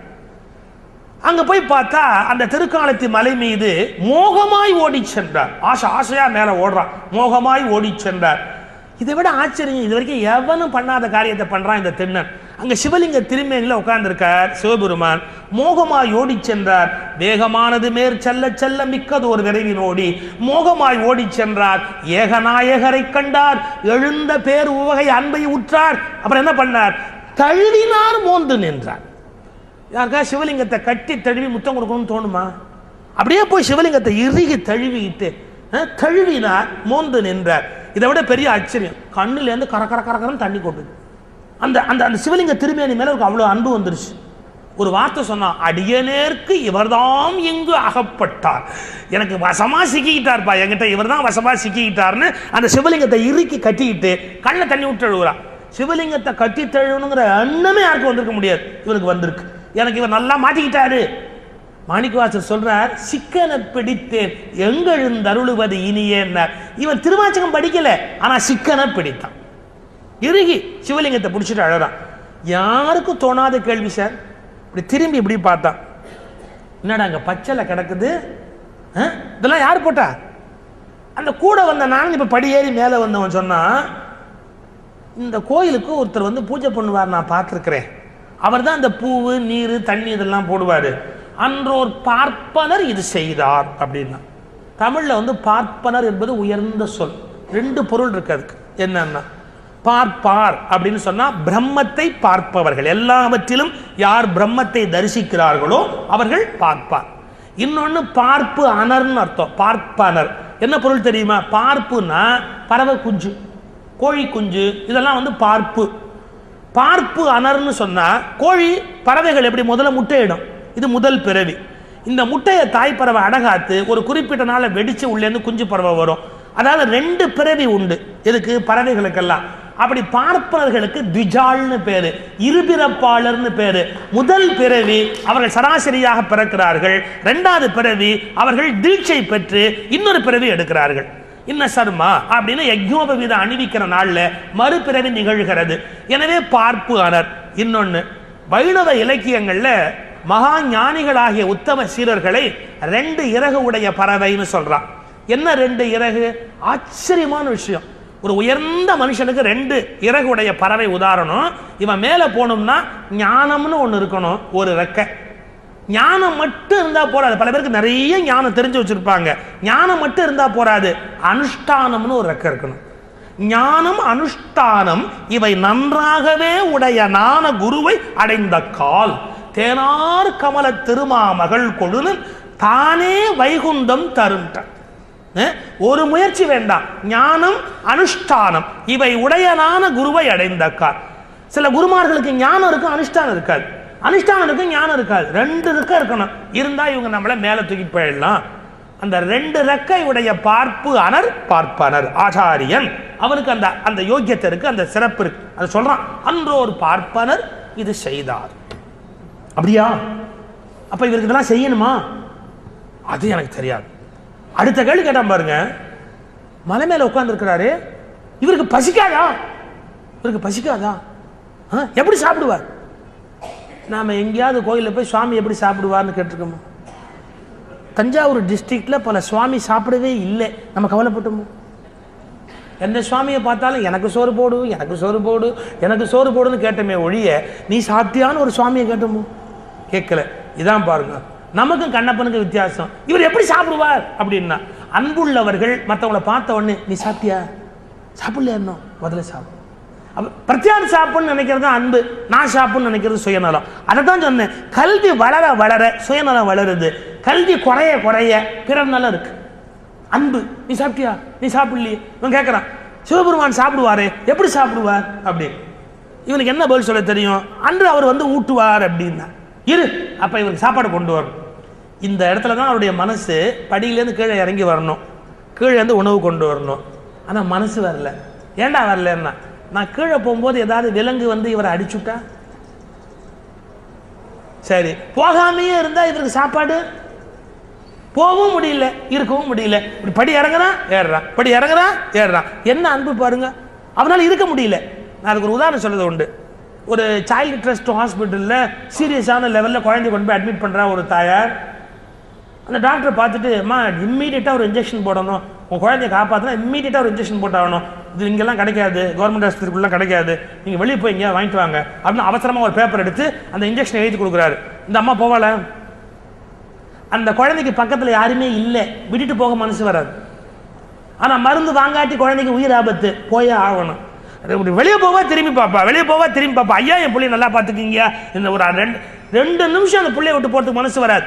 அந்த தாயின் மனப்போராட்டம் எவ்வளவு வலிமையானதோ அவ்வளவு வலிமையானது திண்ணனுடைய இந்த போராட்டம். இந்த குழந்தைய விட்டுட்டு போகவும் முடியல, சாப்பாடு கொண்டு வராட்டி ஒரு பட்னியா கிடப்பாரு, தவிக்கிறார் கிடந்து. கடைசியா பார்த்தார், சாப்பாடு கொண்டு வர வேண்டியதுதான். கிட்டு கிட்டு கிட்டுன்னு கீழே இறங்கி வந்தாரு. இறங்கி வந்து இந்த காடன் சமைச்சு வச்சிருக்கான் பாருங்க, பன்றி மாம்சத்தை எல்லாத்தையும் எடுத்தாரு, அம்புல கோத்தாரு, எல்லாத்தையும் கையில் எடுத்துக்கிட்டாரு, புறப்பட்டார். காடன் ஒரு நிமிஷம் எப்படி யோசிச்சான், நம்ம ஷேர் கொடுக்காமையே இவர் பிற்கால தலைவர்கள் மாதிரி ஆயிட்டாரு, முழுக்க எல்லாமே அவருக்குன்னு அத்தனையுமே அம்புல கோத்துட்டாரு அப்படின்னு. ஆனால் ஒன்றும் கேட்க முடியாது, என்ன பண்ண முடியும்? அப்படி எடுத்து ஓடியாரு. வரும்போது ஞாபகம் வந்தது, யாரு நானும் சொன்னது ஞாபகம் வந்தது. ஓ, இவருக்கு பூ போடணும், பச்சை எல்லாம் போடணும், எங்க எடுத்துக்கிறதுக்கு பூக்கூடலையா இருக்கு அவர்கிட்ட. விடுவிடு எல்லாத்தையும் பறிச்சாரு, தலையிலேயே செருகிட்டார், பாட்டு கிடக்கிறான்னு தலை சுருகிட்டார். அவர் பாட்டு பொன்முகல் யாருக்கிட்ட வந்தாரு, தண்ணி எடுத்துட்டு போனோம் இல்லை அப்படின்னு தண்ணி எடுத்து வாய் கலசம்ங்கிறார் சேர்க்கிறார். இது கலசம் ஆயிடுச்சா, புனித கலசம் ஆயிரு. வாய் கலசத்தில் எடுத்துக்கிட்டு பூவெல்லாம் தலைமையில வச்சுக்கிட்டு ஒரு கையில் வில்லு ஒரு கையில் அம்பு பண்ணி மாம்சத்தை கோத்துக்கிட்டு மலை மேலே ஏறி வராது. இதெல்லாம் பெருசு இல்லை சார். மலைக்கு மேலே வந்து சிவபெருமானை பார்த்துட்டு எச்ச தண்ணியை மேலே ஊத்துறார். விளைத்த அன்பு உமிழ்வார் போல தள்ள இருக்கிற போட்ட பூவை உள்ள போட்டார், தான் சூடிய பூவை உள்ள போட்டார். ஆண்டாள் சூடி கொடுத்த சுடற்கொடி போல. இதெல்லாம் பெருசு இல்லை. இவர் உள்ள வந்து சிவபெருமானை பார்த்துட்டு சொன்னாராம், இளைத்தனர் நாயனார். நான் கீழே போயிட்டு வரதுக்குள்ள இழைச்சுட்டாரு சிவபெருமான், இழைச்சுட்டாருன்னு தோணுதுன்னா எவ்வளோ பெரிய அன்பு இல்லையா? உங்களுக்கு தெரியும், உலகத்திலேயே தாய் ஒருத்திக்கு தான் புள்ள இழைச்சுட்ட மாதிரி தோணும், மற்ற யாருக்குமே தோணாது. அம்மா தான் அப்பப்போ சொல்லுவா, இழைச்சுட்டியப்பா இழைச்சுட்டியப்பா, கொஞ்சம் உடம்ப பார்த்துக்கோ, கொஞ்சம் இழைச்சுட்டிய. இதை சொல்கிறதுக்கு ஒய்ஃப் சொல்ல மாட்டா. தப்பு இல்லை, இவர் இன்னும் ஊதுனாருன்னா என்ன ஆகுங்கிற பயம்தான். ப்ராக்டிக்கலாக யோசிப்பா, அறிவுபூர்வமாக யோசிப்பா. நல்லது இல்லை, ஹார்ட்டுக்கு தொந்தரவு வரும், கொலஸ்ட்ரால் ஜாஸ்தியாக போயிடும், சொன்னால் கேளுங்க, கொஞ்சம் சாப்பிடாம இருங்களேன் அப்படின்பா. உங்களுக்கு வாயை கட்ட தெரியாது, ஸ்வீட் சாப்பிடாம சாப்பிட்றீங்களே, இதான் ஒய்ஃபு. ஏன் அறிவுபூர்வமாக யோசிக்கிறா. அம்மா என்ன சொல்வா, இந்த ஒன்றே ஒன்று சாப்பிட்டு. அவளுக்கு வந்து ரேஷனெல்லாம் இது உடம்புக்கு கெடுதல்லாம் பேச தெரியாது, அன்பு தான் பிரதானமாக இருக்கும். இழைச்சிட்டியப்பா அப்படின்னு. அந்த மாதிரி சிவபெருமான் இழைச்சுட்டதாக தின்ன நினைக்கிறார், தாய் அன்பு. ரெண்டாவது சொல்லட்டுமா, இவர்கிட்ட இழைச்சுட்ட மாதிரி சிவபெருமானும் பாவலா காட்டுறாரு. ஏன் கொஞ்சத்துக்கு ஆள் கிடைச்சா சந்தோஷப்பட்டுக்க வேண்டியது தானே. எல்லாரும் நம்மளை கல்லுன்னு பார்த்தான், கடவுள்னு பார்த்தான். கல்லு கடவுளுங்கிறத தாண்டி உயிருள்ள ஒரு யார் பார்த்தா? இவன் ஒருத்தனை பார்த்தா. ஒன்னு அறிவாளி கடவுள்னு பார்த்தான், மற்றவன் கல்லுன்னு பார்த்தான். ரெண்டுக்கு நடுவில் ஒரு உயிருள்ள வஸ்துவம் ஆர் சார் பார்த்தா? இவன் ஒத்தனை பார்த்தான், கடவுள் கொண்டாடுறார், இழைச்சுட்ட மாதிரி உடம்ப காட்டுறார். நான் தான் சொன்னேன், நிஜமாவே பழனி ஆண்டவர் இழைச்சுட்டார், நம்ம கவலைப்படலையே. இது சுரண்டி சுரண்டி சுரண்டி சுரண்டல் தத்துவத்தை கடவுள்கிட்டே காமிச்சு சுரண்டிட்டான். அவர் நிஜமாவே இழைச்சி இப்போ பேண்டேஜ் எல்லாம் போட்டு சொர்ண பந்தனம் போட்டு ஒரு மாதிரி நிறுத்தி வச்சு அவரை காப்பாற்றி இருக்கிறார்.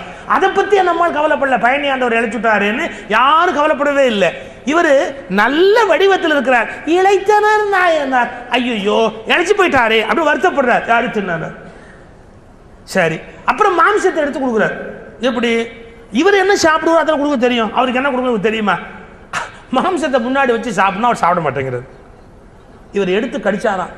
சேக்கிழார் எழுதுறாரு, பல்லினால் அதுக்கி நாவில் பழகிய இனிமை பார்த்து சால அழகிது நாயனீரே அமுது செய்து அருளும் என்றார். இவரை கடிச்சு டேஸ்ட் முகம் போற போக்க பார்த்து சிவபெருமானே நினைச்சாராம், நாம கூட நான் வெஜிடேரியனா மாறிடலாம் போல இருக்கேன், இவ்வளோ என்ஜாய் பண்ணி சாப்பிட்றானே அப்படி. பல்லினால் அதுக்கி நாவில் பழகிய இனிமை பார்த்து சால அழகிது நாயனீரே அமுது செய்து அருளும்னா என்ன சார் இது? சாப்பிடு, நல்லா இருக்கு அப்படி. இப்ப யோசிச்சு பாருங்க, எச்சல் கொடுக்கலாமா கடவுளுக்கு? எச்சல் கொடுக்கலாமா? கொடுக்கூடாது. எச்ச தண்ணியை ஊத்துறாரு, எச்சல்ல கடிச்சு சாமிக்கு சாப்பிடுங்கிறாரு. நீங்க எப்படி புரிஞ்சுக்கணும்னா, ஆகமம் ஆச்சாரம் எல்லாம் அந்தாண்ட போயிடுச்சு. இவருடைய மனசு எங்க நிக்குதுன்னா எல்லையற்ற அன்புக்கு போயிடுச்சு. நான் ரொம்ப நாசுக்காக தான் சொல்ல முடியும், அன்பு முதிர்ந்து விட்டால் எச்சில் பார்ப்பதில்லை, அவரவர் வயதுக்கு தகுந்த அர்த்தம் செய்து கொள்க. அன்பு முதிர்ந்து போச்சு, எச்சல்லாம் கிடையாது. திருவாய்மொழி சொல்லுகிறவர்களுக்கு அரையர்கள்னு பேரு. ஒரு கண் பார்வை இல்லாத அரையர், அவர் வந்து பாக்கு பெட்டி இருக்குல்ல, வெத்தலை பாக்கு பொட்டியில் சால கிராமத்தில் மகாவிஷ்ணு வச்சிருக்கிறார். கண் தெரியாது. திருவாய்மொழி சொல்லி முடிச்சுட்டு வெத்தலை பாக்கு போடுறதுக்காக கொட்டைப்பாக்கு எடுத்து வாயில போடுறேன்னு போட்டா இந்த சால கிராமம் உள்ள போயிடும். எச்சில்ல போய் சால கிராமத்தை கடிச்சுட்டு ஒன்னு எடுத்து நாராயணா நாராயணா அப்படின்னு தொடப்பார். திரும்ப அதை இப்படி கையில் வச்சுக்கிட்டே வெத்தலை பாக்கல கொட்டைப்பாக்கு எடுத்து வாயில போட்டுக்குவார்.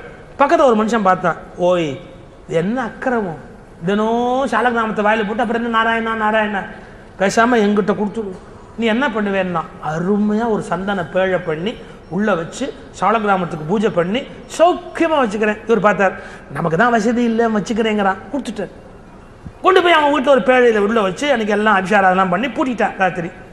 ராத்திரி அவன் கனவுல மகாவிஷ்ணுன்னு சொல்றார், மூச்சு முட்டுது கதவை தர, மூச்சு முட்டுது கதவை தர. இவன் எரிச்சல்ல கேட்டான், அவன் வெத்தலை போட்டு இதை விட சின்னது, அதுல உட்கார முடிஞ்சது இல்லை, நான் உன்னை இவ்வளவு மரியாதையா வச்சிருக்கிறேன், தினமும் எச்சல்ல வாயில போட்டு கடிச்சுட்டு நாராயணா நாராயணா, அது என்ன நாராயணா நாராயணா எச்சில்.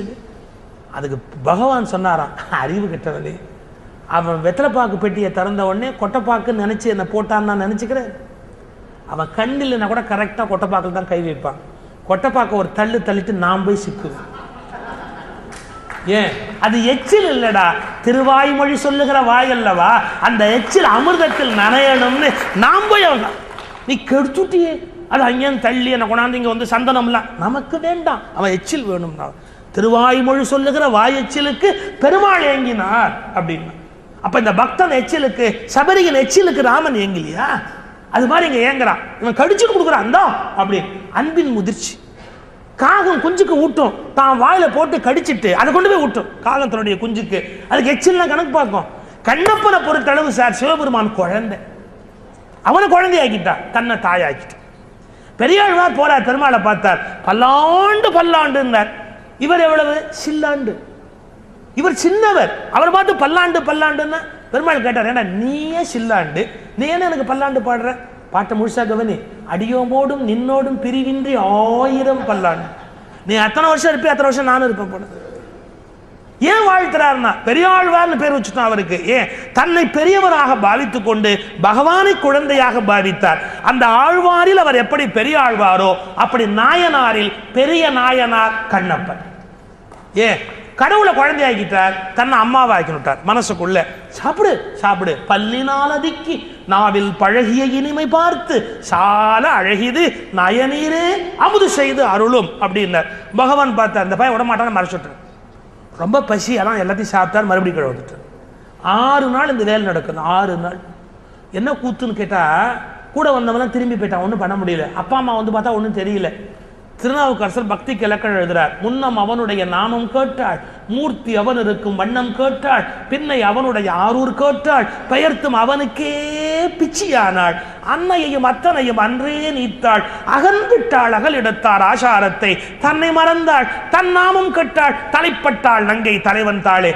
அந்த எண்ணத்துல தன்னை மறந்தாள், தன் நாமம் கேட்டாள். யாரு கூப்பிட்டாலும் வர மாட்டேங்கிறார் சார். அவரே பைத்தியம் முடிச்ச மாதிரி. அங்க ஒருத்தர் பூஜை பண்றார், சிவகோச்சாரியார்னு. அவர் வரும்போது சிவபெருமானுக்கு வம்பு பாருங்க, மாம்சம் தெரியும். மறைச்சலாம் மொத்தமாக மறைக்கப்படாது. அவர் வரும்போது தெரியும். அவர் தள்ளில் அடிச்சு எல்லாத்தையும் அள்ளி வெளியே கொண்டு போய் கொட்டி மறுபடியும் மந்திரத்தெல்லாம் சொல்லி சுத்தங்கத்தான் பண்ணிட்டு போனா மறுநாள். ஒரு பெரிய பியூட்டி என்னன்னா, திண்ணன் வரும்போது ஒரு நாய் கூடவே வரும். இதை விட பெரிய பியூட்டி என்னன்னா, செருப்பு காலோட தான் உள்ள வருவார். வேடம் காலுக்கு செருப்பு போட்டிருக்கிறார், செருப்போட நேரம் உள்ள வருவார். அவர் கோயிலுக்குள்ள வருவார். செருப்படி, நாயின் புற அடி எல்லாம் அடையாளம். தலையில் அடிச்சு சிவகோச்சாரத்தை சுத்தம் பண்ணிட்டு, பகவானே இந்த அக்கிரமம் நிற்காதான்னார். இது அவனுடைய வடிவெல்லாம் நம் பக்கம் அன்பு. உனக்கு அவன் யாருன்னு தெரியாதுல்ல, அவன் எது செஞ்சாலும் எனக்கு உடன்பாடு. ஏன்? அன்பு பிழம்பாய் திரிவார். முழுக்க முழுக்க முழுக்க அவன் அன்பே வடிவமாக விளங்குகிறான். நான் எப்படி அவனை தப்பா நினைக்க முடியும்? அவனை நான் எப்படி கண்டிக்க முடியும்? அவனுடைய வடிவெல்லாம் நம் பக்கல் அன்பு, அவனுடைய அறிவெல்லாம் நமையறியும் அறிவு, அவனுடைய செயலெல்லாம் நமக்கு இனிய. அவன் என்ன பண்ணாலும் எனக்கு பிடிக்கும்டா, அவனுடைய செயலெல்லாம் நமக்கு இனிய. ஒரு பார்த்தார் சிவகோச்சாரியார், நான் என்ன சுவாமி சொல்றதுன்னார். நீ உட்காரு பின்னாடி, இன்னைக்கு என்ன நடக்குதுன்னு பாரு. சிவகோச்சாரியார் பின்னாடி உட்கார்ந்துருக்க. இவர் கீழே போயிட்டு வழக்கம் போல மாம்சம் எல்லாத்தையும் எடுத்துட்டு அங்கேயிருந்து ரொம்ப வேகமாக வர்றார். ஒரு பாட்டு வரும்போது வேணும்னு சிவபெருமானுடைய கண்ணுல ஒரு கண்ணுலேருந்து உதிரம். ஒரு கண்ணு சொல்ற போது நாங்கள் வலிந்து சொல்வோம், இடது கண் இல்லை வலது கண். ஏன் இடது கண் இல்லைன்னா, இடது கண் அம்பாளுடைய கண் பாகம், அதில் ரத்தம் வரதை சிவபெருமான் விரும்பலை. அதனால் தன்னுடைய வலது பக்கத்து கண்ணுலேருந்து உதிரத்தை வழியை விட்டார். வந்தவர் இப்படி பார்த்தாரு பாருங்க, முதல்ல அவருக்கு கோபம் வந்தது. இது செய்தார்னார். இவர் கண்ணில் ரத்தம் வர முடியாது அவன் பண்ணினார். நல்ல வேளை இவர் தேடினப்போ சிவகோச்சாரியார் தெரியல. யாரு பண்ணினா தேடுறார், வெளியே போறார், பார்க்கிறார், திரும்ப போய் பச்சளையை கொண்டு வந்து கண்ணில் புழிகிறார், ரத்தம் நிக்கல.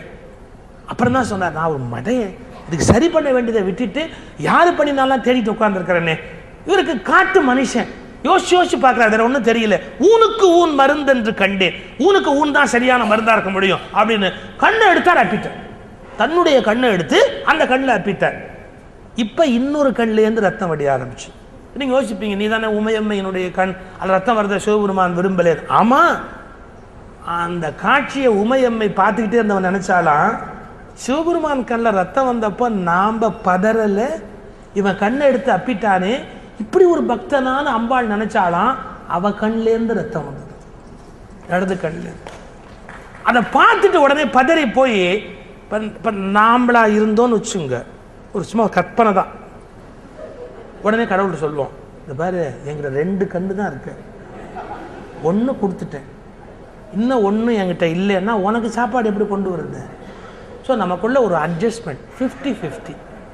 உனக்கு ஒரு கண்ணு, நாம கொஞ்சம் படிச்சுட்டோம் இல்லையா, நாம கொஞ்சம் ரேஷனலாக திங்க் பண்ணிட்டோம் இல்லையா, நம்ம உடனே ஒரு கணக்கு போடுவோம். எப்படின்னா, நான் வந்து இறக்கமாகவும் இருந்துட்டேன், ஒன்று கொடுத்துட்டேன், அதுக்காக 2 கண்ணு இல்லாமல் என்னால் எப்படி இருக்க முடியும், உனக்கே சாப்பாடு கிடைக்காம போயிடும், அதுக்காக ஒன்று வச்சிருக்கிறேன் அப்படின்னு நம்முடைய எல்லா செயலுக்கும் நாம ஒரு நியாயமான ஆர்குமெண்ட் கொடுப்போம். இந்த படித்த ஜாதிக்கே இருக்கிற ஒரு ஆற்றல் என்னன்னா, எல்லாத்துக்கும் ஏதாவது ஒரு ஆர்குமெண்ட் கொடுக்குறான் பாருங்க, எப்படியாவது அதுக்குன்னு ஒரு வேலிட் ஆர்குமெண்ட்டை கொடுத்து எல்லாரும் சரி பண்ணிட்டு நம்ம சொல்லுவோம், உனக்காக அந்த கண்ணை வச்சிருக்கிறேன். இவன் படிக்கல, இந்த ஒரு கண்ணை எடுத்து அப்பன உடனே ரத்தம் நின்று போச்சு. அவன் உடனே நினைச்சான், ரைட் என்கிட்ட தான் இன்னொரு கண்ணு இருக்குது, என்ன தெரிஞ்சு போச்சு. இந்த அம்பை எடுத்து இந்த கண்ணை தோன்றதுக்காக அப்படி வச்சா பாருங்க, தரித்திரர் தேவதேவர். சிவபெருமான் தரிக்க முடியல, நெல்லு கண்ணப்ப நெல்லு கண்ணப்ப அப்படி கையை பிடிச்சான்னு கதை போறது. இப்போ நமக்கு ஒரு சந்தேகம் வரும், இந்த கண்ணை தோண்டி அப்புறம் வரைக்கும் வேடிக்கை பார்த்துக்கிட்டு இந்த கண்ணை தோண்டும் போது மட்டும் நில்லு கண்ணப்பன்னு நின்னாரே ஏண்டா அப்படின்னா. பெரிய புராணத்துக்கு விளக்கம் சொல்ற பெரியவங்க சொல்லுவாங்க, இந்த கண்ணை தோண்டிய போது பார்த்து கொண்டிருந்தது சிவபெருமானுடைய கண், ஆனால் இந்த கண்ணை தோண்டிய போது பார்த்து கொண்டிருந்தது சிவனுடைய கண் அல்ல, கண்ணப்பன் கொடுத்த கண். அதற்குத்தான் பிற உயிர்களுடைய துக்கம் என்ன என்று தெரியும். ஒருபடி சிவனுடைய கண்ணை விட கண்ணப்பன் கண் மேல போச்சான். அதுக்கு அடுத்தவங்க துக்கம்னா என்னன்னு தெரியுமா? அதால இந்த துக்கத்தை பொறுத்துக்க முடியலையா, அதனால தரித்திரர் தேவதேவர் நில்லு கண்ணப்பன்னு அப்படியே கையை பிடிச்சிட்டு என்றும் மாறாமல் நம் பக்கம் இரு என்று திண்ணனாரை இருத்தினார்னு வரலாறு. ஒரு முக்கியமான செய்தி, கதை முக்கியம் அல்ல, ஒரு முக்கியமான செய்தி. இப்ப நான் என்ன சொன்னேன், ஆச்சாரம் ஆகமம் மரபு எல்லாத்தையும் இவர் தூக்கி எறிஞ்சுட்டு இந்த மாதிரி மாம்சத்தை கொண்டு வந்து வச்சார், பக்தியோடு நடந்து கொண்டார். இந்த கதையை நான் சொல்லிட்டதாலேயே ஆகமமோ ஆச்சாரமோ தேவை இல்லைன்ற முடிவுக்கு வர முடியாது. ரொம்ப எச்சரிக்கையா இருக்கு. இவைகள்லாம் ஆரம்ப நிலை, அதுலேருந்து வந்து வந்து வந்து வந்து ஆன்மா இறைவனோடு கலக்கிற அந்த கணத்துல தான் இந்த ஆச்சாரம் ஆகமம் சடங்கு ரிச்சுவல்ஸ் இது மாதிரியான விஷயங்கள் இல்லாம போகும். இதுக்கு நான் ஒரு சின்ன எக்ஸாம்பிள் சொல்றது உண்டு, கொஞ்சம் ரொம்ப நுட்பமான ஒரு கருத்து, ஆனால் அது ரொம்ப ஆழமான கருத்து. அதுக்காக சொல்றேன். கண்ணுக்கு கண்ணா நம்ம பொண்ணை வளர்க்குறோம், கல்யாணம் பண்ணி மாப்பிள்ளைக்கு கொடுக்குறோம். கல்யாணம் பண்ணுறச்சா என்னென்ன நகை போடுறோம் நம்ம பொண்ணுக்கு, உச்சந்தலேருந்து உள்ளங்கால் வரைக்கும் போடுறோம், நெத்தி சுட்டிலேருந்து ஆரம்பிச்சு கால் மெட்டி வரையில் அவ்வளவு நகையாக இழைக்கிறோம் நம்ம பொண்ணுக்கு. அருமையான பட்டுப்புடவை 20, 25,000, 30,000 கொடுத்து பட்டுப்புடவை வாங்கி குழந்தைக்கு கட்டி விட்டுருக்குறோம். எல்லாம் பண்ணி ஊரறிய மாப்பிள்ளையை கூப்பிட்டு உச்சந்தல்லேருந்து உள்ளங்கால் வரைக்கும் நகை புடவை எல்லாம் கொடுத்து குழந்தைய நிறுத்தி அந்த மாப்பிள்ளை கையில் கொடுக்குறோம். நாம் கொடுக்கும்போது இதெல்லாம் இருக்குது, எல்லாம் நம்பி அந்த மாப்பிள்ளை கையில் கொடுக்குறோம். ஒரே ஒரு கேள்வி, அவங்க 2 பேரும் இணையிற அந்த சந்தர்ப்பத்தில் இதெல்லாம் அர்த்தம் இழக்க போகுது. நாம் கொடுத்த ஆடை, நாம் கொடுத்த நகை, இவைகளெல்லாம் விட்டுட்டு அவங்க 2 பேரும் கலக்கிற சந்தர்ப்பம்னு ஒன்று வரப்போகுது. ஆனால் பெண்ணை அப்படி கொடுக்க முடியாது. கொடுக்கிற தகப்பன் எல்லாத்தோடையும் கொடுக்கிறான், இணைகிற சந்தர்ப்பத்தில் இவை அர்த்தத்தை இழக்கின்றன. அதுபோல் ஆன்மாவை ஆச்சாரங்கள் என்ற நகையோடு புடவையோடு கோயிலுக்குள் கொடுக்கிறோம், இறைவனோடு கலக்கிற போது இவை எல்லாம் தங்கள் அர்த்தத்தை இழந்து விடுகின்றன. அவை பிற்காலத்தில் அர்த்தத்தை இழக்கப் போகின்றன என்று அவற்றை விட்டுவிட்டு இருக்க முடியாது. ஆனால் இவற்றை மட்டுமே பற்றி கொண்டு மோட்சம் போகவும் முடியாது. இவற்றை இழந்த கணத்தில் தான் நீங்கள் மோட்சத்திற்குள் நுழைய முடியும். வணக்கம்.